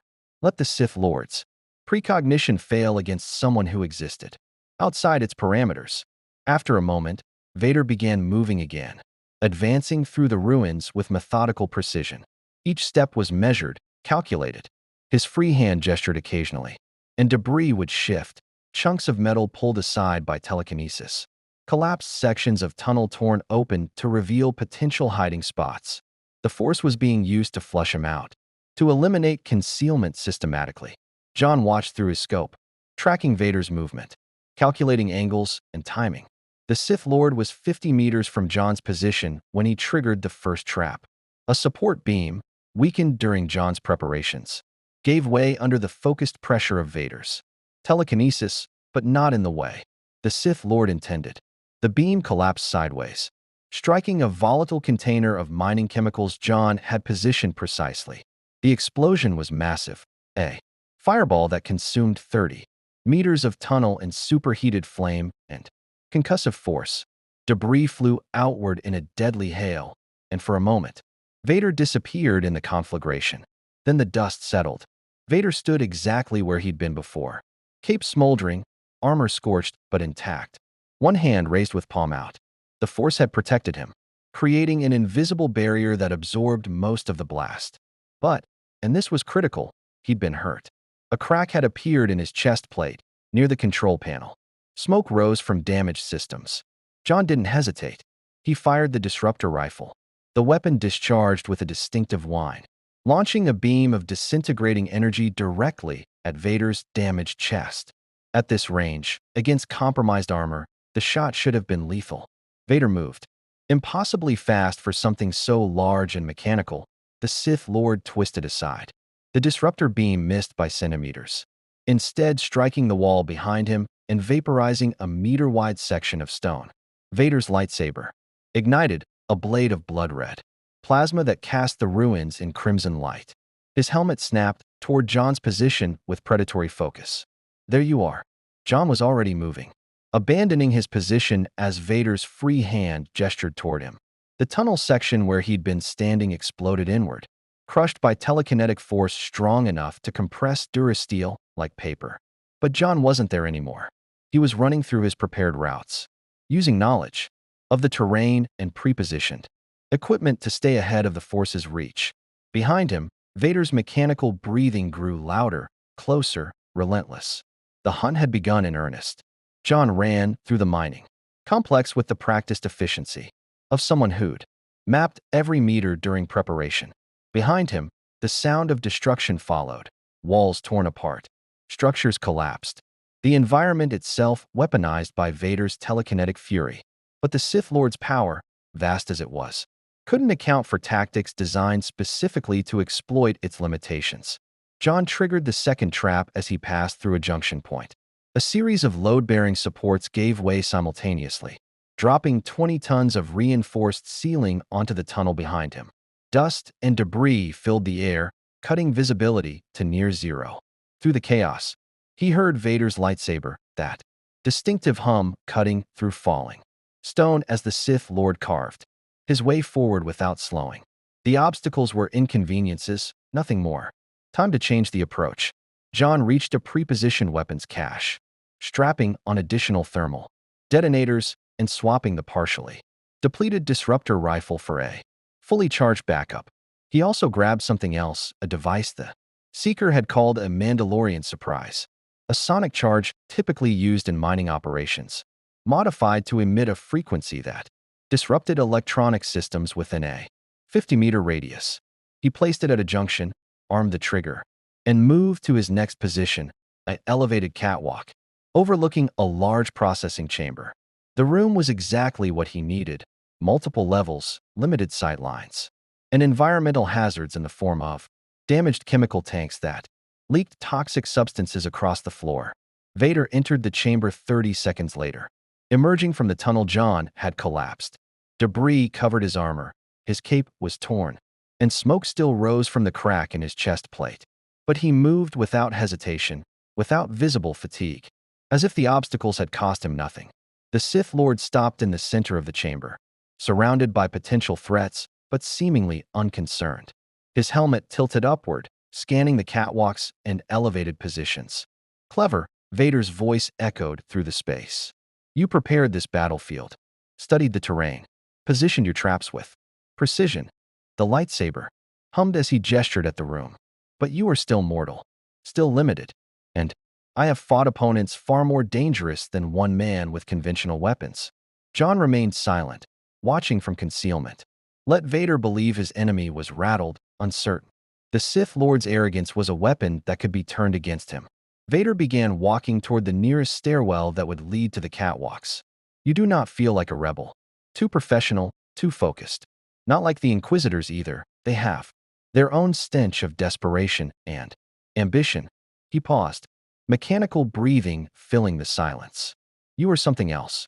Something that does not belong in this galaxy. John's hand moved to the sonic charge's remote detonator.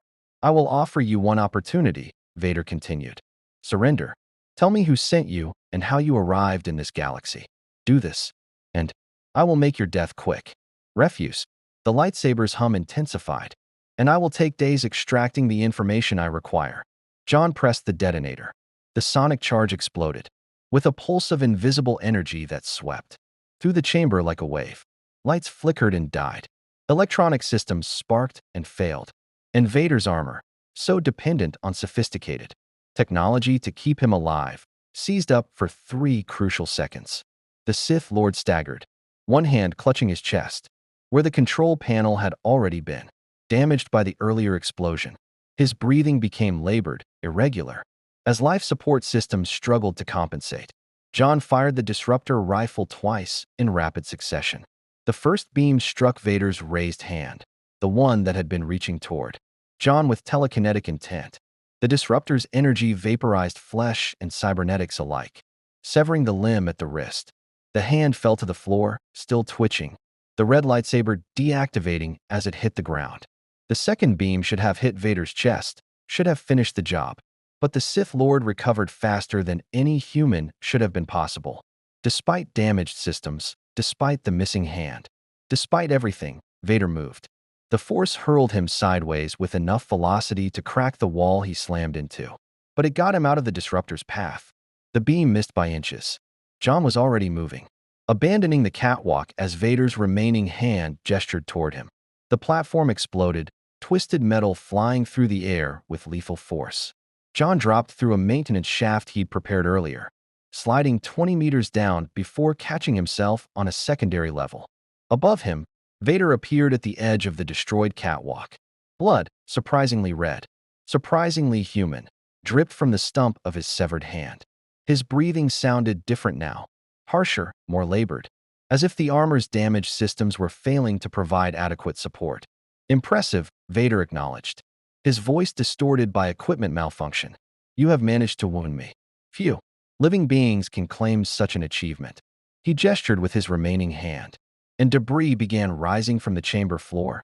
Chunks of metal, fragments of catwalk, pieces of equipment. But wounding and killing are different matters entirely. The debris launched toward John like missiles. John ran, using the complex's layout to stay ahead of the telekinetic assault. Metal fragments impacted walls where he'd been seconds before, each strike powerful enough to punch through reinforced structures. He couldn't maintain this pace indefinitely. Eventually, exhaustion or probability would catch him. He needed to end this.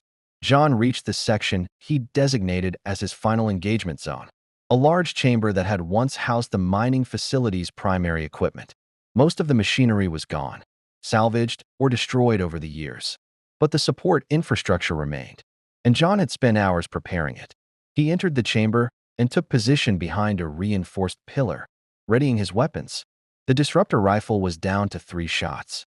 His blasters were fully loaded but relatively ineffective against Vader's armor. The lightsaber hung at his belt, a weapon of last resort, against an opponent who'd spent decades mastering blade combat. And in his tactical vest, the combat stimulant the Seeker had provided waited for the moment when human limitations needed to be transcended. Vader entered the chamber, moving more slowly now. His armor sparked occasionally, damaged systems struggling to function. The stump of his severed hand had stopped bleeding, cauterized, perhaps by the disruptors, heat, or by Vader's own use of the Force. But the injury was taking a toll. The Sith Lord's posture suggested pain, and his breathing had deteriorated further. You cannot win, Vader stated. But there was something different in his voice now. Not fear. John doubted the Sith Lord. Remembered how to feel that, but perhaps uncertainty. Even wounded, I am more than you can overcome. I have survived battles that destroyed armies. I have faced Jedi Masters and Sith Lords. I have walked through fire and been rebuilt, stronger than before. And yet you're bleeding, John said, speaking for the first time since the confrontation began. Vader's helmet snapped toward the sound. Finally, a voice to match the anomaly. The Sith Lord began circling, using the Force to pull himself forward since walking seemed to be growing difficult. You are not of this galaxy. I sense it now, not absence, but wrongness. You exist outside the natural order the Force creates. You are just a man, John finished. Nothing more. But that's enough. He triggered the prepared explosives. The chamber had been rigged with every remaining thermal detonator. John possessed 16 of them, positioned throughout the structure at points he'd calculated would cause maximum damage without destroying his own position. They detonated simultaneously in a cascade of fire and concussive force that turned the room into an inferno. The explosions weren't meant to kill Vader. John knew the Force would protect him from direct blast effects, but they served a different purpose, creating chaos, filling the air with smoke and debris, and most importantly, bringing down sections of the ceiling. Tons of rock and metal collapsed, driven not just by the explosions, but by structural weaknesses John had carefully created. The chamber transformed from a battlefield into a death trap. Through the dust and destruction, John moved with the injector in hand. He pressed it against his neck and felt the Mandalorian combat stimulant flood his system. The effect was immediate and dramatic. Time seemed to slow. His senses sharpened to supernatural levels, and pain became a distant concept rather than a physical reality. He had 5 minutes before the crash. 5 minutes to operate beyond human limitations. John spotted Vader through the settling dust, crushed beneath several tons of debris, his armor sparking and failing, his remaining hand clawing at the rubble. The Sith Lord was using the Force to hold up the worst of the weight, creating a bubble of safety. But his damaged systems couldn't support the exertion indefinitely. This was the opening. John drew the lightsaber and ignited it. The blue blade sprang to life with that distinctive snap hiss, casting sapphire light across the destroyed chamber. He advanced on Vader's position, moving faster than he'd ever moved before, the stimulant pushing his body past natural limits. Vader saw him coming. The Sith Lord's hand gestured, and John felt invisible. Pressure slammed into him, telekinetic, Force trying to crush him or hurl him away. But he'd been expecting it. He rolled with the impact, using the momentum to close distance rather than resist directly. Another gesture from Vader, and debris began flying toward John. Chunks of ceiling, fragments of equipment, anything the Force could weaponize. John deflected what he could with the lightsaber, feeling the strange resistance as plasma blade met solid matter. Other pieces he simply endured, letting his Beskar reinforced armor absorb impacts that would have killed an unprotected human. 20 meters. 15. 10. Vader was struggling now, his concentration divided between holding up the debris that threatened to crush him and defending against John's assault. The Force was powerful, perhaps the most powerful ability in this galaxy, but it had limits, and those limits were being reached. 5 meters. Vader's remaining hand clenched into a fist, and John felt an invisible grip close around his throat. The Force choke, the Sith Lord's signature execution method. John's windpipe constricted, air cut off, and for a moment darkness edged his vision. But the combat stimulant was still flowing through his system, and John had been trained to operate under conditions that would incapacitate most people. He pushed forward against the crushing pressure, raised the lightsaber, and struck. The blue blade met Vader's armor at the damaged section of chest plate. The cortosis weave in the hilt activated on contact with Vader's cybernetics, sending a disruption pulse through the Sith Lord's systems. For 1 second, just one precious second, Vader's concentration broke. The debris he'd been holding up with the Force came crashing down. The telekinetic grip on John's throat released, and the damaged life support systems in Vader's armor finally failed completely. John didn't waste the moment. He drove the lightsaber through the crack in Vader's chest plate, through damaged circuits and failing machinery, through the cybernetic systems that kept the Sith Lord alive. The blade emerged from Vader's back in a shower of sparks and hydraulic fluid. For a moment, nothing happened. Vader remained perfectly still, held in place by debris and the lightsaber impaling him. His mechanical breathing had stopped, leaving only silence. Then, impossibly, Vader's helmet turned toward John. The lenses, those cold, emotionless lenses that had witnessed countless deaths, focused on the man who had achieved what should have been impossible. When Vader spoke, his voice came without amplification. without the mask's mechanical assistance. It was weak, damaged, but recognizably human. Who sent you? John met that dying gaze. Does it matter? I must know. Must understand. What killed me? A contract, John said simply. Someone paid to have you eliminated. I accepted the job. Something that might have been a laugh rattled in Vader's throat. Just business. Nothing personal. A pause filled with labored breathing. Fitting. I have killed for less.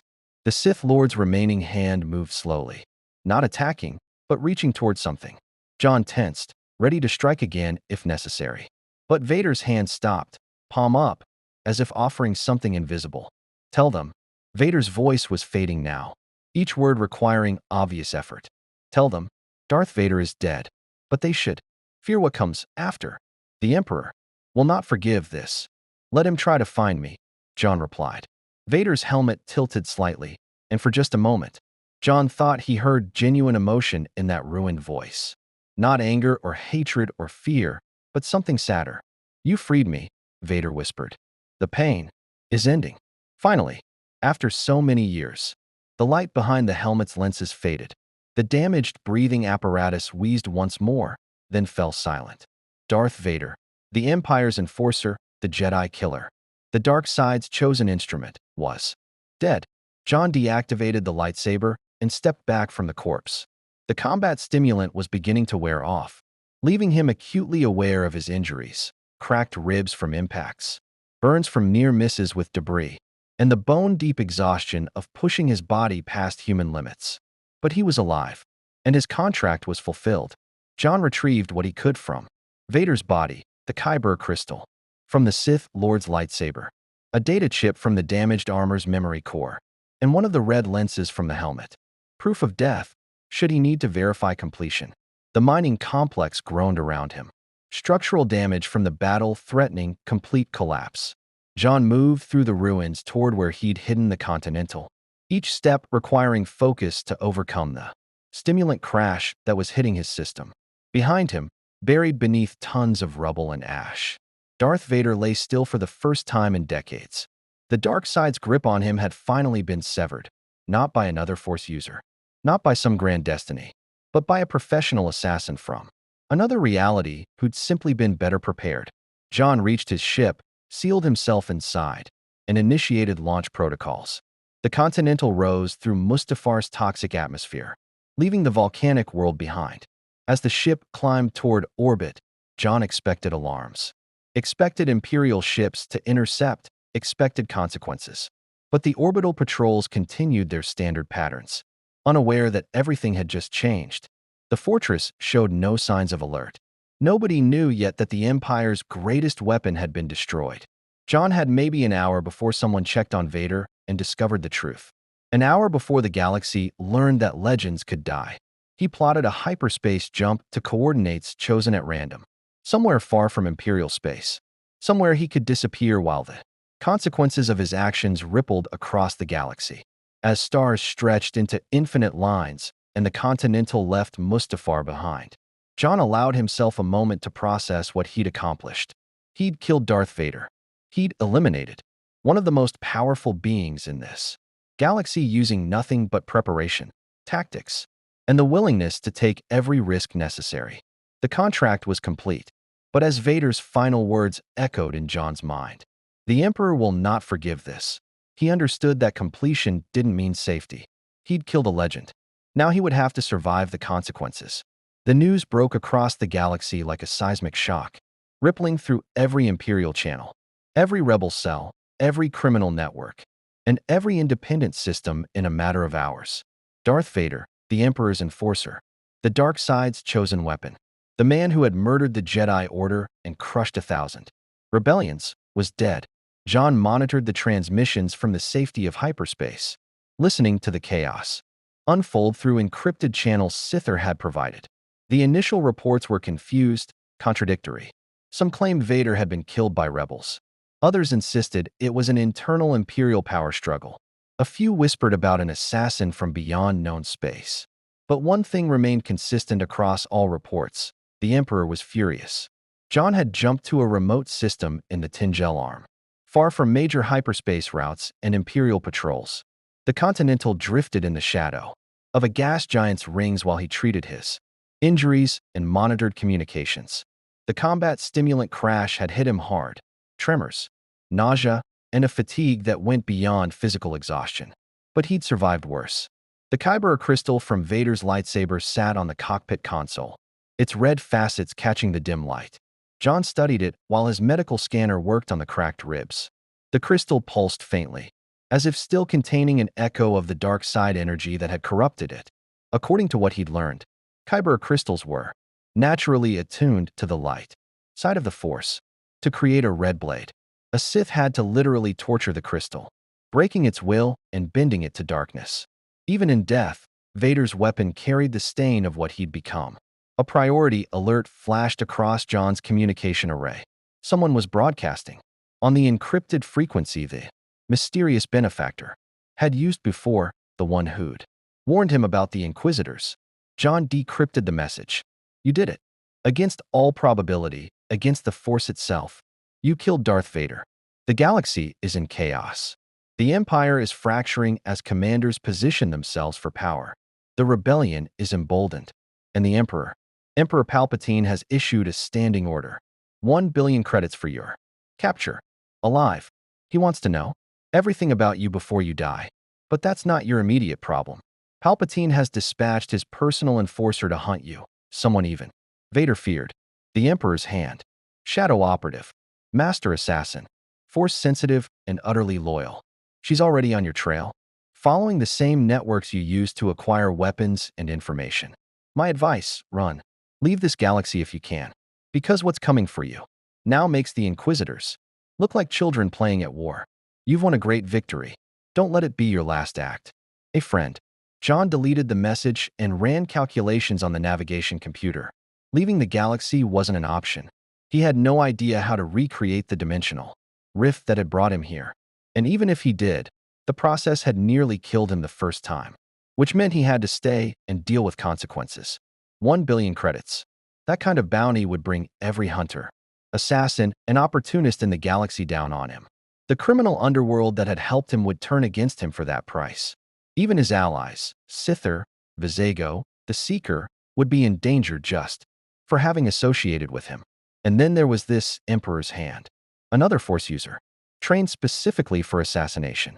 John had barely survived Vader, and only through extensive preparation, environmental advantages, and the Sith Lord's damaged condition. Fighting a fresh, focused, Force-sensitive assassin in less favorable circumstances. The odds weren't good.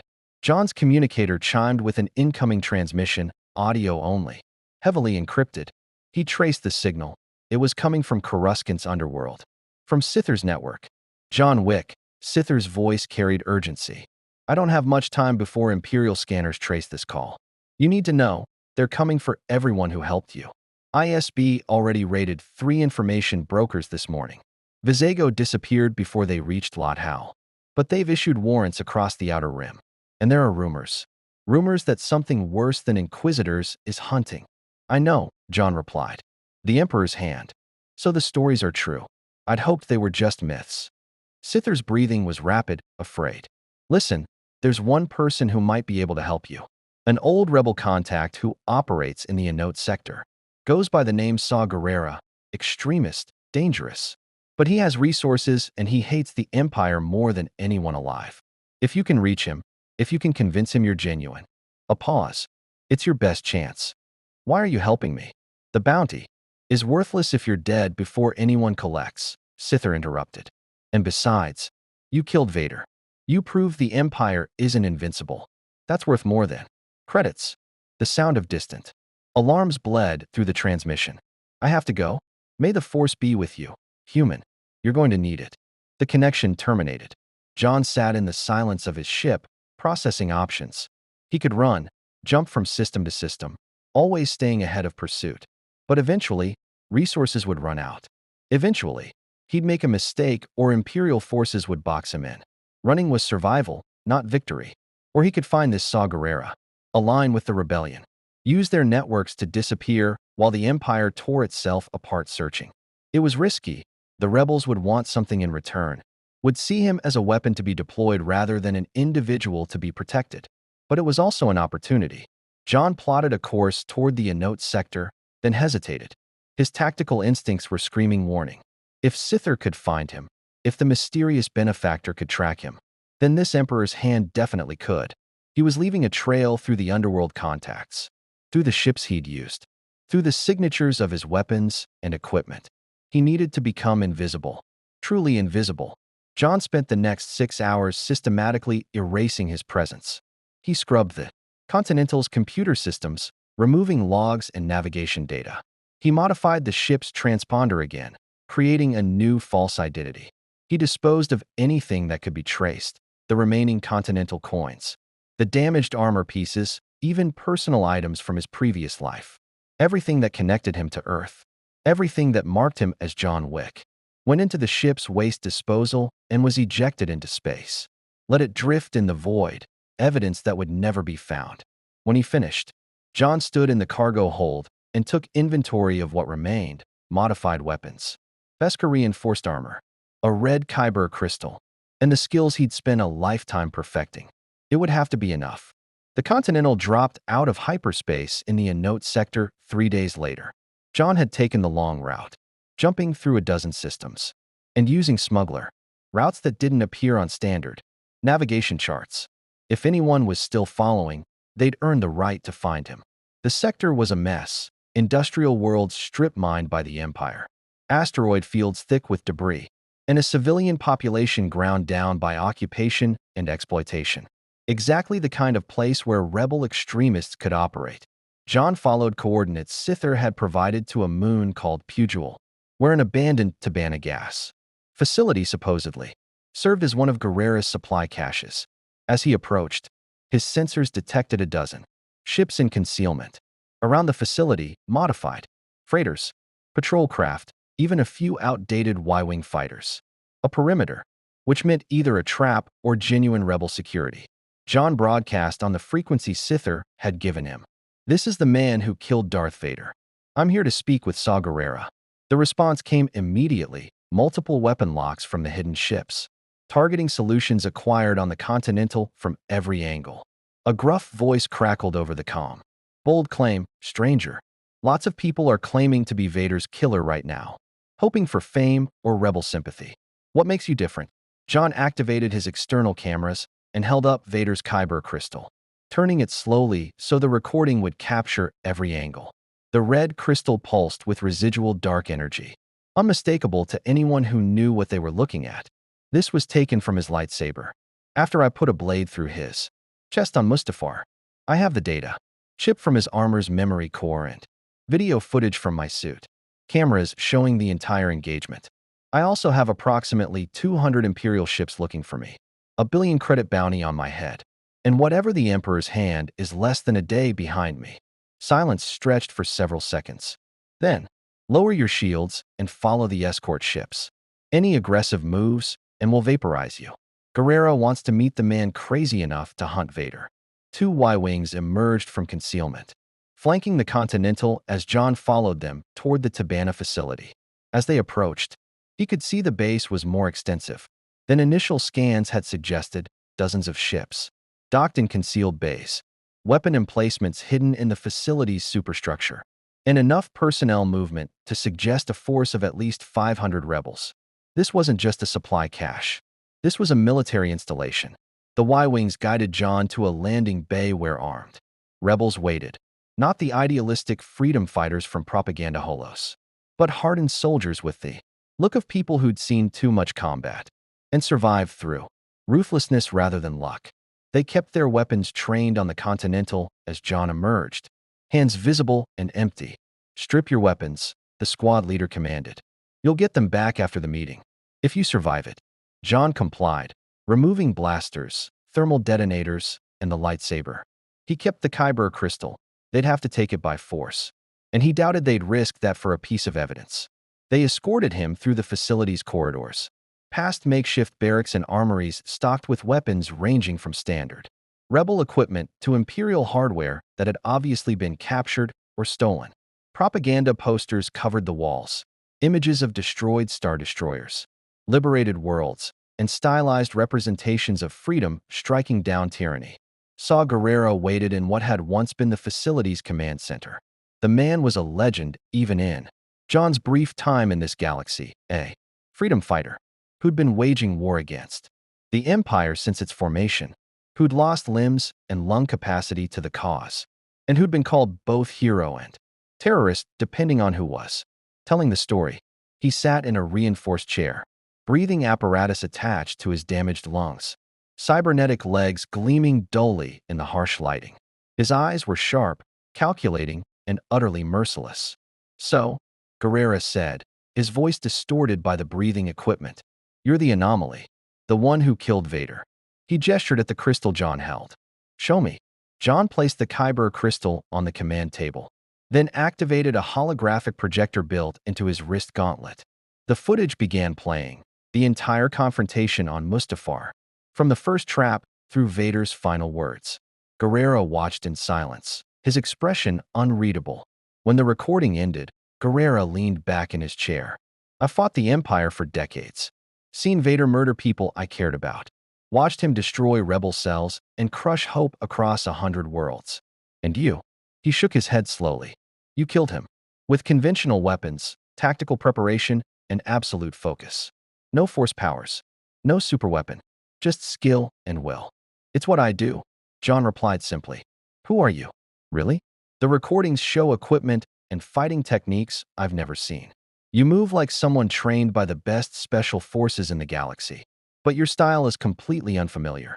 And the way you think, setting traps, using the environment, refusing to engage on your enemy's terms, that's not how people in this galaxy fight. Force users. I'm from somewhere else. Another reality.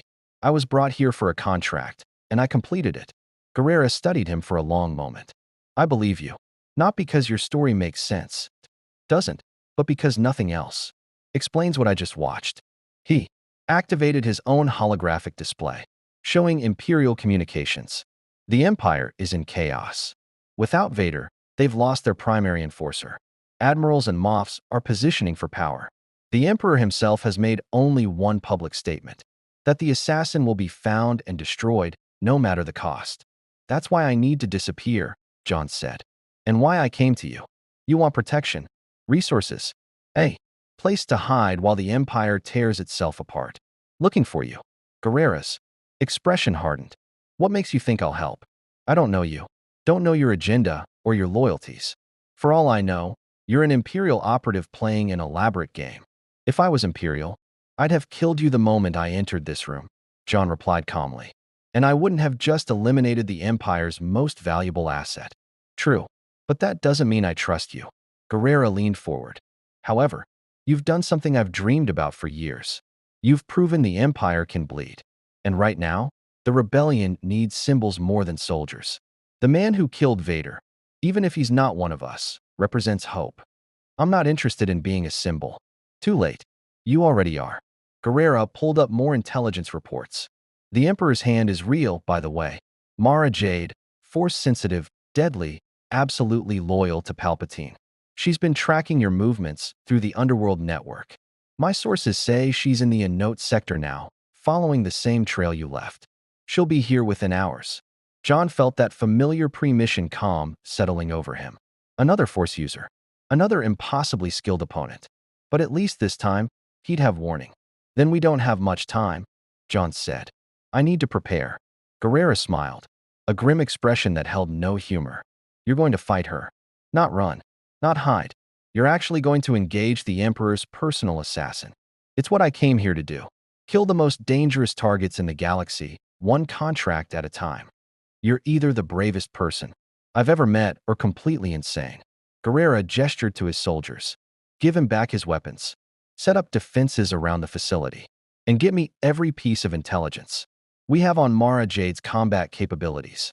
He fixed John with that merciless stare. "If you survive this, we'll talk about what comes next. If you don't, at least you'll die having accomplished more than most rebels manage in a lifetime." John reclaimed his weapons and followed the rebels to a defensive position they'd prepared, a section of the facility with overlapping fields of fire, multiple escape routes, and environmental controls he could exploit. It wasn't Mustafar's mining complex, but it would serve. as he checked his equipment and prepared for the second impossible fight in less than a week. John allowed himself a moment of reflection. He'd come to this galaxy as a hired killer, accepting a contract without understanding the implications. He'd killed Vader not for noble reasons, but because that's what the job required. But somewhere along the way, the mission had changed, had become personal, had transformed from simple assassination into something that mattered beyond credits and professional reputation. The Empire deserved to fall. People deserved to be free. And if John Wick had to fight his way through every Force user the Emperor could send, so be it. The hunt was coming to him now. He'd be ready. Mara Jade arrived 6 hours later, and she didn't announce herself. The first indication of her presence was when 3 of Guerrera's perimeter guards simply stopped responding to communication checks. No distress calls, no blaster fire, just silence where voices should have been. John watched through the facility's security monitors as a figure moved through the shadows of the Tabana processing structures, lean, athletic, wearing form-fitting dark armor that seemed to absorb light rather than reflect it. Red hair pulled back in a tactical braid, a lightsaber hilt at her hip, unignited but ready, and a presence that even the security cameras seemed to struggle capturing, as if reality itself found her difficult to focus on. She moved like water flowing around obstacles, efficient, inevitable, utterly controlled. Every step was placed with precision, every movement economized to perfection. This wasn't someone who fought with raw power like Vader had. This was a scalpel where Vader had been a hammer. She's inside the perimeter. Guerrera's voice crackled over John's communicator. Took out 6 more guards in the last 4 minutes. We're evacuating non-essential personnel, but she's moving too fast. She'll be at your position in less than 10 minutes. Good, John replied, checking his weapons one final time. That's what I'm counting on. He'd spent the 6 hours transforming the facility's maintenance sector into a carefully orchestrated kill zone. Unlike Mustafar, where he'd had days to prepare, this was improvised battlefield engineering, but improvisation was something John had spent a lifetime perfecting. The sector consisted of 3 large chambers connected by narrow corridors, designed for equipment transport. John had rigged the corridors with proximity mines, scavenged from Guerrera's armory, positioned to detonate in sequence and create channeled kill zones. The chambers themselves offered multiple levels and firing positions, with environmental systems he'd modified to vent coolant gas or disable lighting on command. But the real preparation was mental. Vader had been powerful, nearly unstoppable through sheer force. But he'd also been predictable, relying on intimidation, direct confrontation, and the certainty that his power would overcome any opposition. Mara Jade wouldn't make those mistakes. According to Guerrera's intelligence, she was a thinking opponent, a strategist who adapted mid-combat and exploited weaknesses with surgical precision, which meant John couldn't rely on the same tactics that had worked against Vader. He needed to be faster, smarter, more unpredictable than someone who could literally sense the future through the Force. The security monitors showed Mara Jade entering the maintenance sector. She paused at the entrance, her head tilting slightly as if sensing something wrong. Her hand moved to her lightsaber, but she didn't ignite it. Instead, she pulled out what looked like a datapad and ran some kind of scan, checking for traps. Smart. She found the first proximity mine within 30 seconds, disarmed it with casual efficiency, and continued forward. The second mine lasted slightly longer before she located and neutralized it. By the third, she'd established a pattern for finding them. So John triggered all the remaining mines simultaneously. The corridor erupted in a chain of explosions that turned the passage into a tunnel of fire and shrapnel. Blast doors slammed shut automatically, sealing the sector. Smoke and debris filled the security feed until the cameras could capture nothing but chaos. John waited, disruptor rifle aimed at the corridor entrance. Counting seconds. 30, 45, 60, nothing. Then a section of ceiling collapsed inward, and Mara Jade dropped through into the chamber, completely unharmed. Her movements fluid and controlled. She'd sensed the trap, used the Force to shield herself from the explosions, and found an alternative entry point. Her lightsaber ignited, a brilliant purple blade that cast the smoke-filled chamber in violet light. Her eyes locked onto John's position with predatory focus. "John Wick," she said, her voice carrying across the chamber with unnatural clarity. "The anomaly.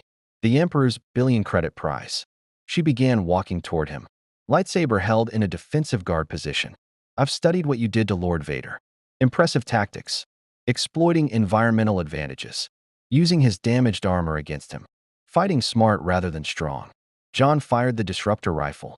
Mara Jade moved before the trigger pull. Completed, not predicting the shot through conventional observation, but sensing his intention through the force.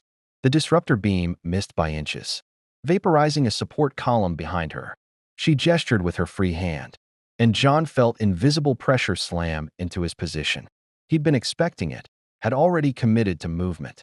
The telekinetic strike tore apart the location where he'd been standing. But John was rolling, changing positions, firing his blaster pistol in a pattern designed to force her into specific vectors. Mara Jade deflected the blaster bolts with her lightsaber, the purple blade moving so fast it seemed to be everywhere at once. But John wasn't trying to hit her. He was hurting her toward the center of the chamber, where he'd positioned his real trap. She realized it a half-second too late. John triggered the environmental controls, and pressurized coolant gas vented from overhead pipes in a freezing blast. The temperature in the chamber dropped 40 degrees in 3 seconds, and visibility vanished completely as white fog engulfed everything. John had memorized the chamber's layout. He moved through the fog with confidence, using thermal goggles to track heat signatures while Mara Jade would be operating on force senses alone, powerful, but not perfect in an environment deliberately designed to create sensory chaos. He fired from a new position, forcing her to defend. Moved again before she could counterattack. Created a rhythm of engagement and disengagement that prevented her from establishing dominance. But Mara Jade was learning. John could sense it in how she responded. Each time slightly faster, slightly more accurate. She was adapting to his pattern, predicting not through the force, but through tactical analysis. In another minute, she'd have him figured out. Time to change the game. John holstered his blaster and drew the lightsaber, the blue blade, igniting with its distinctive hum. Through the fog, he saw Mara Jade's heat signature pause, perhaps surprised that he'd choose to engage in lightsaber combat. He charged through the coolant fog, blade held in the opening stance Vala had taught him. Mara Jade met him with a deflecting parry that nearly tore the weapon from his hands, her strength augmented by the force, her technique honed through years of training. Their blades locked for a half-second, purple and blue plasma crackling against each other. John saw her eyes through the fog, green, calculating, and utterly focused. She smiled slightly, recognizing that he was outmatched in blade work. Then John triggered the cortosis weave in his lightsaber's hilt. The disruption pulse shot through both weapons where they made contact. Mara Jade's lightsaber deactivated instantly, the cortosis shorting out the Kyber crystal's energy containment. For 2 seconds, just 2 precious seconds, she was without her primary weapon. John didn't waste the opening. He released his own deactivated lightsaber and drew both blaster pistols, firing point-blank into her torso. Mara Jade's armor absorbed the first 3 shots, the energy dissipating across a defensive field John hadn't known she possessed. But the 4th shot hit flesh, her shoulder, where the armor didn't quite cover. She staggered backward, blood bright against her dark suit.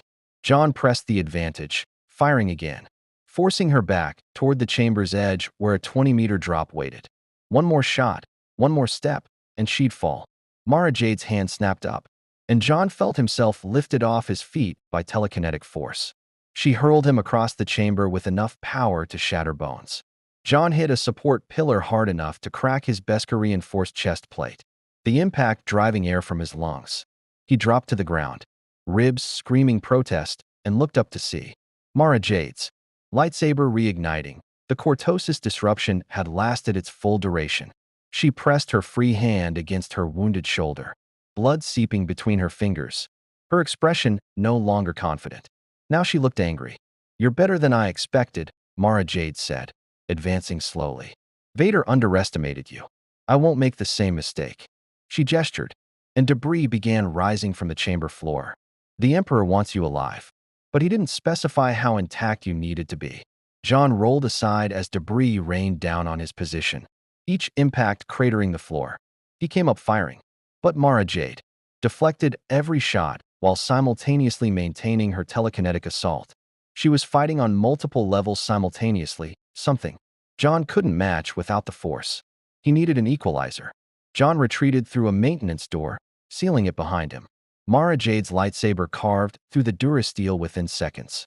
But those seconds gave John time to reach his final prepared position, the facility's central coolant distribution chamber. The room was dominated by a massive cylindrical tank that fed coolant to every system in the facility. John had spent 2 hours rigging it with the last of his thermal detonators, creating a bomb that would either kill them both or give him the opening he needed.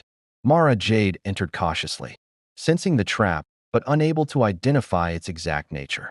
Clever, she acknowledged. Prepare a final strong point. Force me to come to you. But you must know this can only end one way. I know, John replied, his finger on the detonator remote. But I'm betting you don't want to die today either. Her eyes narrowed, then widened slightly as she sensed the explosive rigging. You'd kill us both? If necessary. But I'm offering an alternative. John kept his voice steady despite the pain radiating through his body. You leave. Tell the Emperor I escaped. Live to hunt another day. Or we both die here. And Palpatine loses his enforcer and his prize simultaneously. Mara Jade laughed, a bitter sound. You don't understand. The Emperor is in my head. Always. He'd know I let you go. He'd know I failed. And failure. She touched her wounded shoulder. Failure is not tolerated. Then we have something in common, John said. I don't fail either. So what happens now? For a long moment, they stood in stalemate. John with his finger on the detonator. Mara Jade with her lightsaber ready, both knowing that the next move would determine who survived. Then Mara Jade did something unexpected. She deactivated her lightsaber. You killed Vader, she said quietly. You accomplished what should have been impossible. And now you're willing to die rather than be captured. That's, she paused, searching for words. That's something the Emperor doesn't understand. True commitment that doesn't come from forced compulsion or fear, but from choice. Are you letting me go? No, but I'm not dying for this mission either. She pulled out a communicator and spoke into it. This is the Emperor's hand. The target escaped before I arrived. The rebels helped him flee. I'm pursuing, but he's gone to ground. She looked at John. That buys you maybe 2 days before Palpatine realizes I'm lying. After that, he'll send everything. Ships, troops, bounty hunters, other operatives. The entire Empire will be hunting you. Why are you doing this? Mara Jade touched her wounded shoulder again, wincing. Because you beat me. Fair combat. No deception, just skill and preparation. That deserves respect. She backed toward the door. But understand this. Next time we meet, I won't hesitate. The Emperor's leash can only stretch so far. And eventually, he'll demand results. When that happens, I'll kill you. No matter what it costs. I'll be ready, John replied. She paused at the door, looking back one final time. I believe you. That's what makes you dangerous.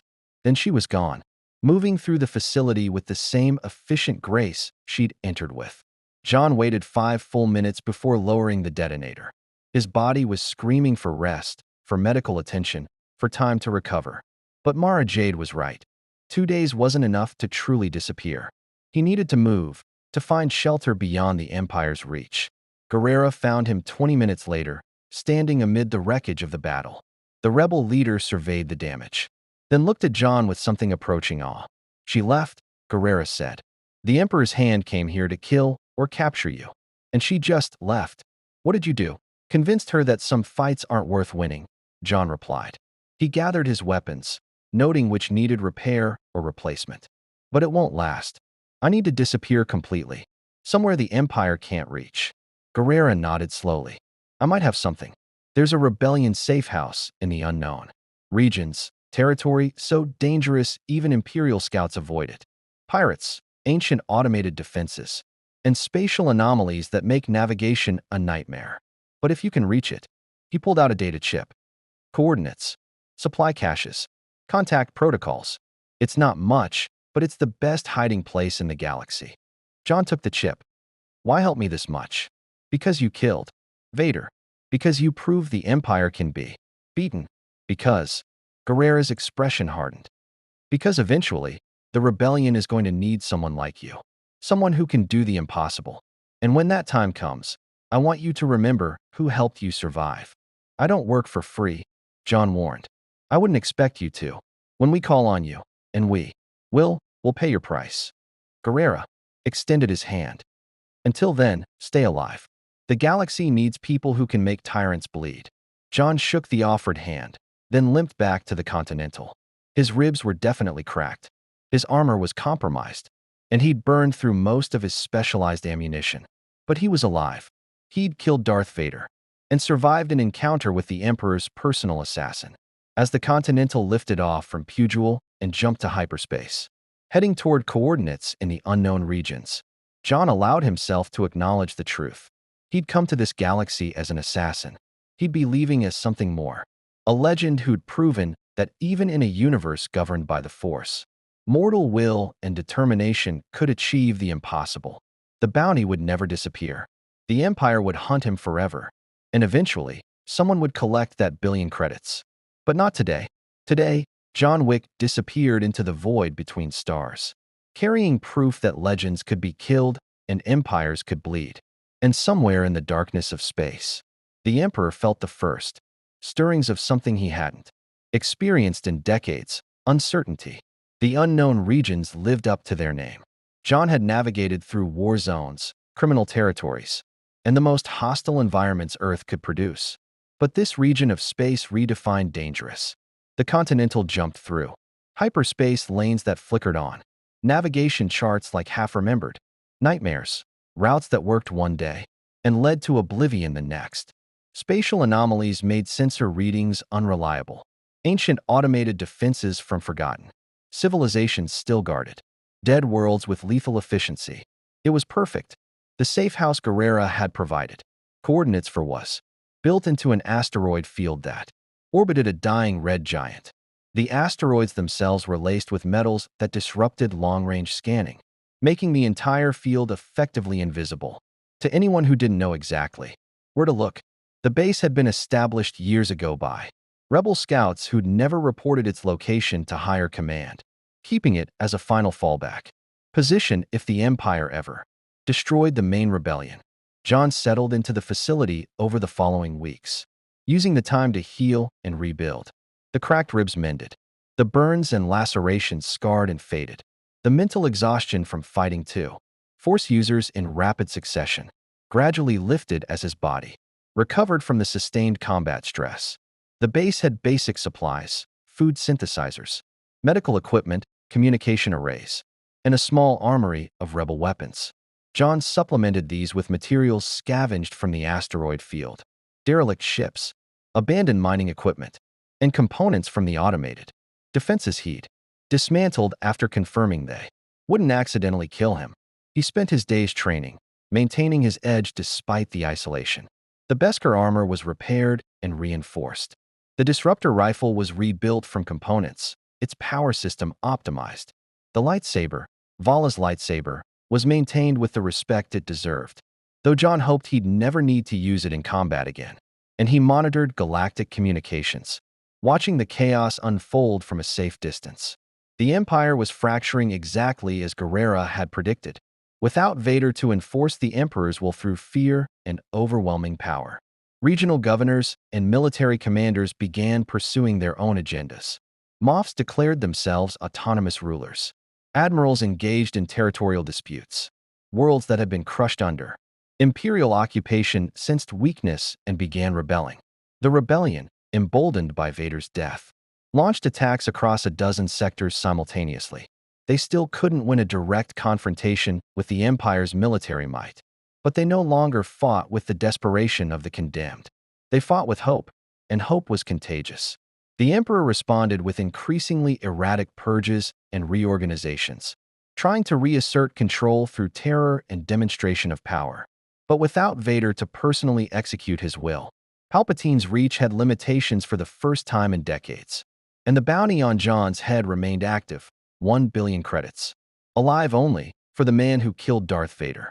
Reports trickled through the underworld networks, bounty hunters, investigating leads, Imperial intelligence conducting raids on anyone suspected of harboring him, and Mara Jade methodically working through every contact John had made during his time in the galaxy. She'd visited Coruscant's underworld, Latau, Nar Shaddaa, and a dozen other locations, leaving a trail of interrogations and dead ends. She was good, thorough, patient, but the unknown regions were beyond even her reach, and John had been careful to leave no trail pointing in this direction. 3 months after Vader's death, the mysterious benefactor contacted John again through the encrypted channel. "You survived. I confess, I didn't expect that." Vader was one thing, a damaged, predictable opponent whose patterns could be exploited. But Mara Jade? Few in the galaxy could. Face her and live. "The contract is complete. Payment has been transferred to an account I've established in your name with the banking clan, not accessible through Imperial channels, but available whenever you need it. Enough credits to buy a fleet of ships or disappear permanently. Whichever you prefer. You've become a symbol. John Wick, the man who killed a Sith Lord, the anomaly, who exists outside the Force. Rebels tell stories about you. Imperial commanders use you as a cautionary tale. Bounty hunters dream of collecting your price. But symbols are dangerous. They attract attention. They inspire hope in some and desperation in others. And eventually, the Emperor will find a way to eliminate you, not because you're a threat to his power, but because your existence challenges the narrative that the dark side is supreme. My advice, stay hidden. Let the galaxy tear itself apart. And when the dust settles, decide what kind of person you want to be in this new reality. You were brought here for a purpose. That purpose is fulfilled. What you do next is entirely your choice." A friend. John read the message 3 times, then deleted it. The identity of his benefactor remained a mystery, someone with access to dimensional travel technology, extensive resources, and detailed knowledge of both his capabilities and this galaxy's internal politics. Rebel leadership? A rival Sith? Some other faction entirely? It didn't matter. The contract was complete. He'd been paid, and he was free to make his own choices. The question was, what did John Wick want? He could disappear completely, take the credits, find some remote world in the unknown regions, and live out his days away from conflict. He'd earned that much, done the impossible, survived the unsurvivable, and proven that skill could triumph over supernatural power. Or he could do what Guerrera suggested, wait for the rebellion to call, use his unique capabilities to strike at Imperial leadership, to continue dismantling the tyranny that had subjugated the galaxy, become more than an assassin, become a force for genuine change. Both options had merit. Both offered something resembling peace. But as John sat in the safe house, cleaning weapons he'd used to kill the galaxy's most feared enforcer, he realized something important. Peace had never been his goal. Purpose was what mattered. Direction. The knowledge that his actions meant something beyond simple survival. On Earth, he'd been the Baba Yaga, a legend that criminals invoked to frighten each other. A man defined by grief and violence, and the code that barely kept him human. Here, in this galaxy far from everything he'd known, he'd been given an opportunity to become something different. Not better, necessarily, but different. John activated his communication array and composed a message to Saw Gerrera. Contract fulfilled. Vader is dead. I'm establishing permanent operations in the unknown regions. When the rebellion has targets that require specialized skills, contact me. Payment is negotiable. But understand this. I choose my contracts. I won't be anyone's weapon. If those terms are acceptable, transmit target packages through the encrypted channel. I'll respond within 48 hours with acceptance or refusal. John Wick. He sent the message, then sat back and waited for the response he knew would come. It arrived 6 hours later. Terms acceptable. First target package attached. Imperial governor who's been executing rebel sympathizers on Jalukan. High security. Limited time window. 20,000 credits. Welcome to the fight. Guerrera. John opened the target package, studying the intelligence with professional interest. The governor's schedule. Security details, facility layouts, and known vulnerabilities. It was thorough work, the kind of preparation John respected. He composed his response. Contract accepted. Timeline. 2 weeks. Payment on confirmation. Then he began planning. Equipment to acquire, routes to research, contingencies to establish. the familiar rhythm of professional assassination, but with a purpose beyond personal vendetta or simple profit. This was what John Wick understood: the careful application of violence to achieve specific outcomes. He couldn't wield the Force, couldn't unite armies through inspiring speeches, couldn't reshape governments through political maneuvering, but he could remove obstacles, eliminate threats, create opportunities for others to build something better on the foundations he helped lay. It wasn't heroic, it wasn't noble, but it was effective. And in a galaxy still reeling from Vader's death, still trying to understand what came next, effectiveness mattered more than nobility. Months passed, then years. John Wick became a ghost story told in Imperial command centers and rebel briefing rooms alike. The assassin who appeared without warning, eliminated high-value targets, and vanished before reinforcements arrived. No allegiance to any faction, no ideology beyond professional competence, just cold efficiency and absolute reliability. Imperial governors learned to fear his name.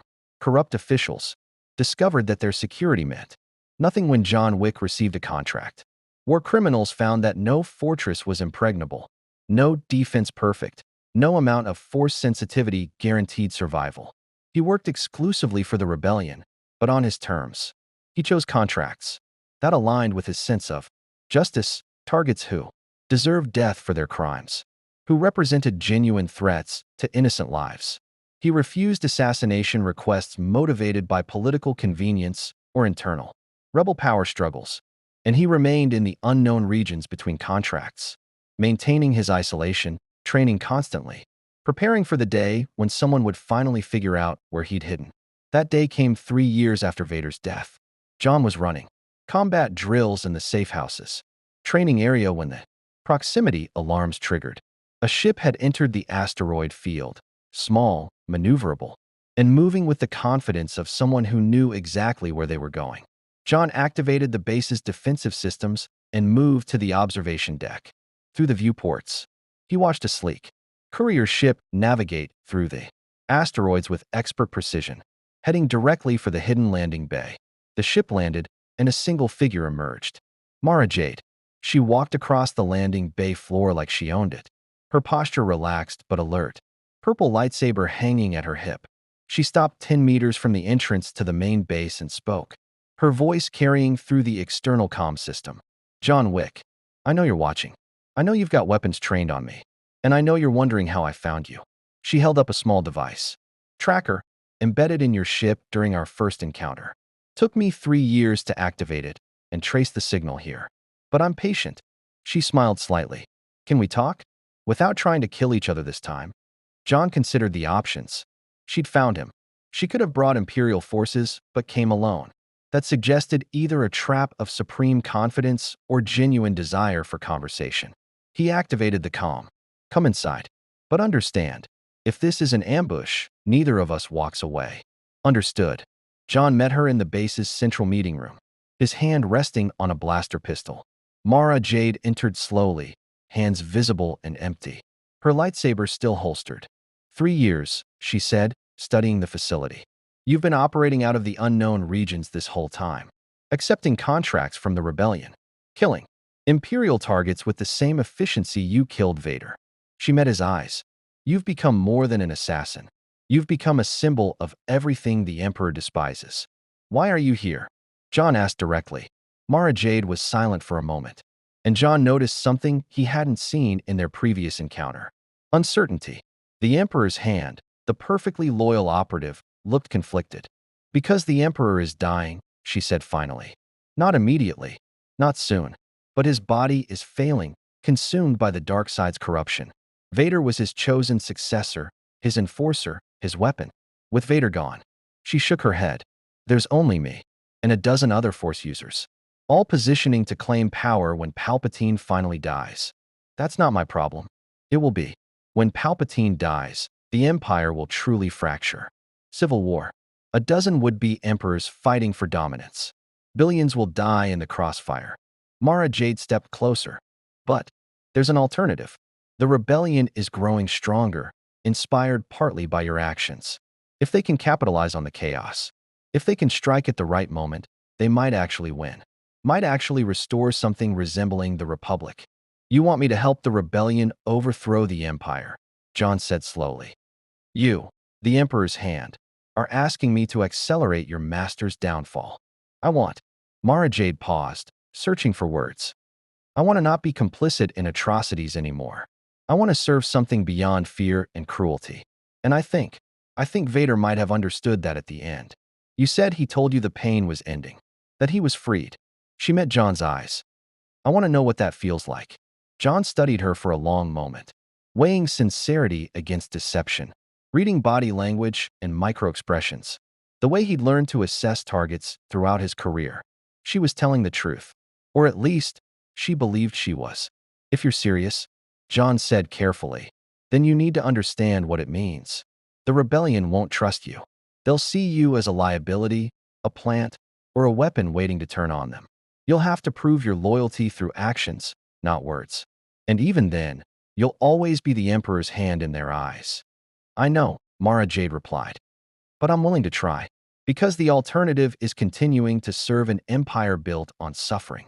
And after fighting, after seeing what mortal determination can achieve against impossible odds, I realized that power through fear isn't the only path. John made his decision. I'll introduce you to Saw Gerrera. He'll decide whether the rebellion can use you. But understand, if you betray them, if you're playing some long game for the Emperor, I'll finish what we started 3 years ago. And next time, I won't give you the option to walk away. Mara Jade nodded slowly. Fair terms. I wouldn't expect anything less from the man who killed Darth Vader. The introduction happened 2 weeks later on a neutral space station in the mid-rim. Saw Gerrera brought his most trusted operatives. Mara Jade arrived alone, unarmed except for her lightsaber, and John Wick stood between them, guaranteeing that the meeting wouldn't end in bloodshed. It took 6 hours of negotiation. Demonstration of intelligence Mara Jade had gathered on Imperial operations, and her willingness to submit to Force-sensitive rebels who could sense deception through their abilities. But eventually, Gerrera agreed to a trial arrangement.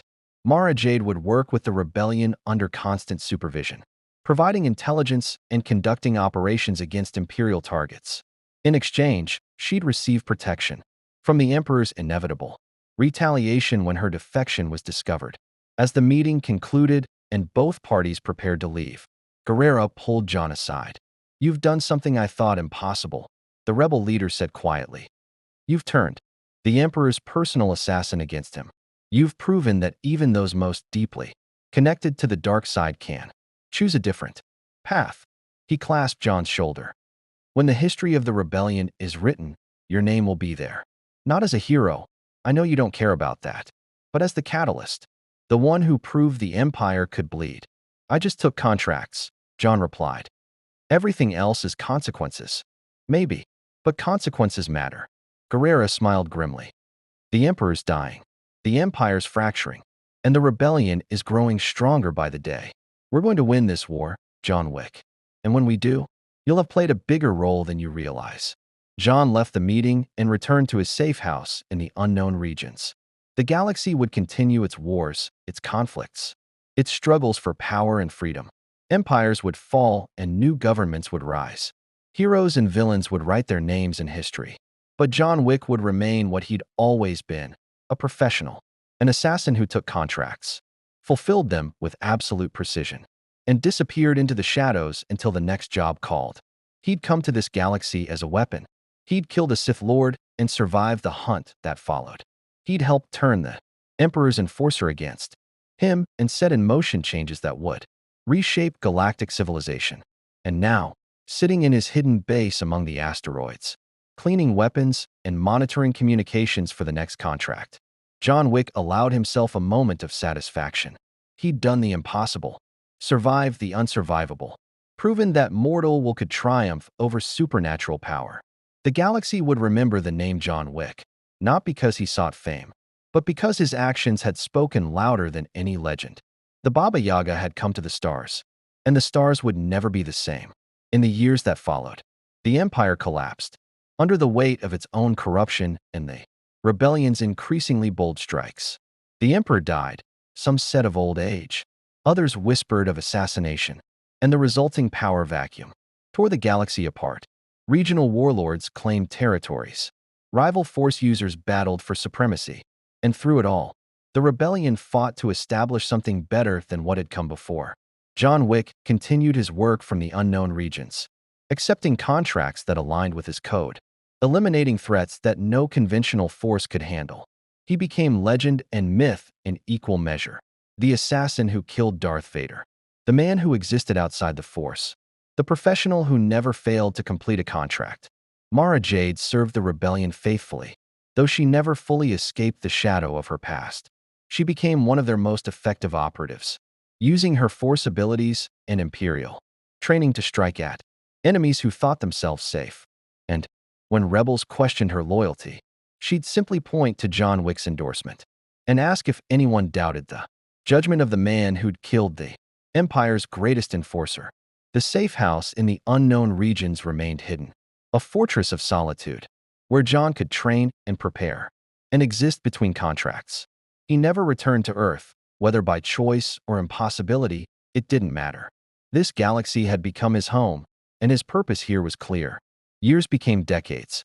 The New Republic rose from the rebellion's victory, establishing democratic government, and working to repair the damage of Imperial occupation. Not everyone was happy with the changes. Not every world welcomed liberation. But slowly, painfully, the galaxy began healing from decades of tyranny. And in the criminal underworld, in rebel command centers, in Imperial remnant strongholds, people still told stories about John Wick, the anomaly, the professional, the man who proved that even in a galaxy governed by the Force, mortal determination could achieve the impossible. The Continental's gold coins became collector's items, passed between assassins and criminals as symbols of a code that transcended worlds and dimensions. The legend grew with each telling, embellished and mythologized until it was difficult to separate fact from fiction. But at its core, one truth remained constant. John Wick had come to a galaxy far, far away with one mission: kill Darth Vader. Against impossible odds, against supernatural power, against an opponent who should have been unbeatable, he succeeded. And in doing so, he changed the course of galactic history. The Force binds all things, connecting every living being in an invisible web of destiny. But John Wick had proven something the Jedi and Sith had forgotten. That individual choice, professional competence, and unwavering focus could achieve what even the Force could not guarantee. He was just a man. Nothing more, nothing less. But that was enough.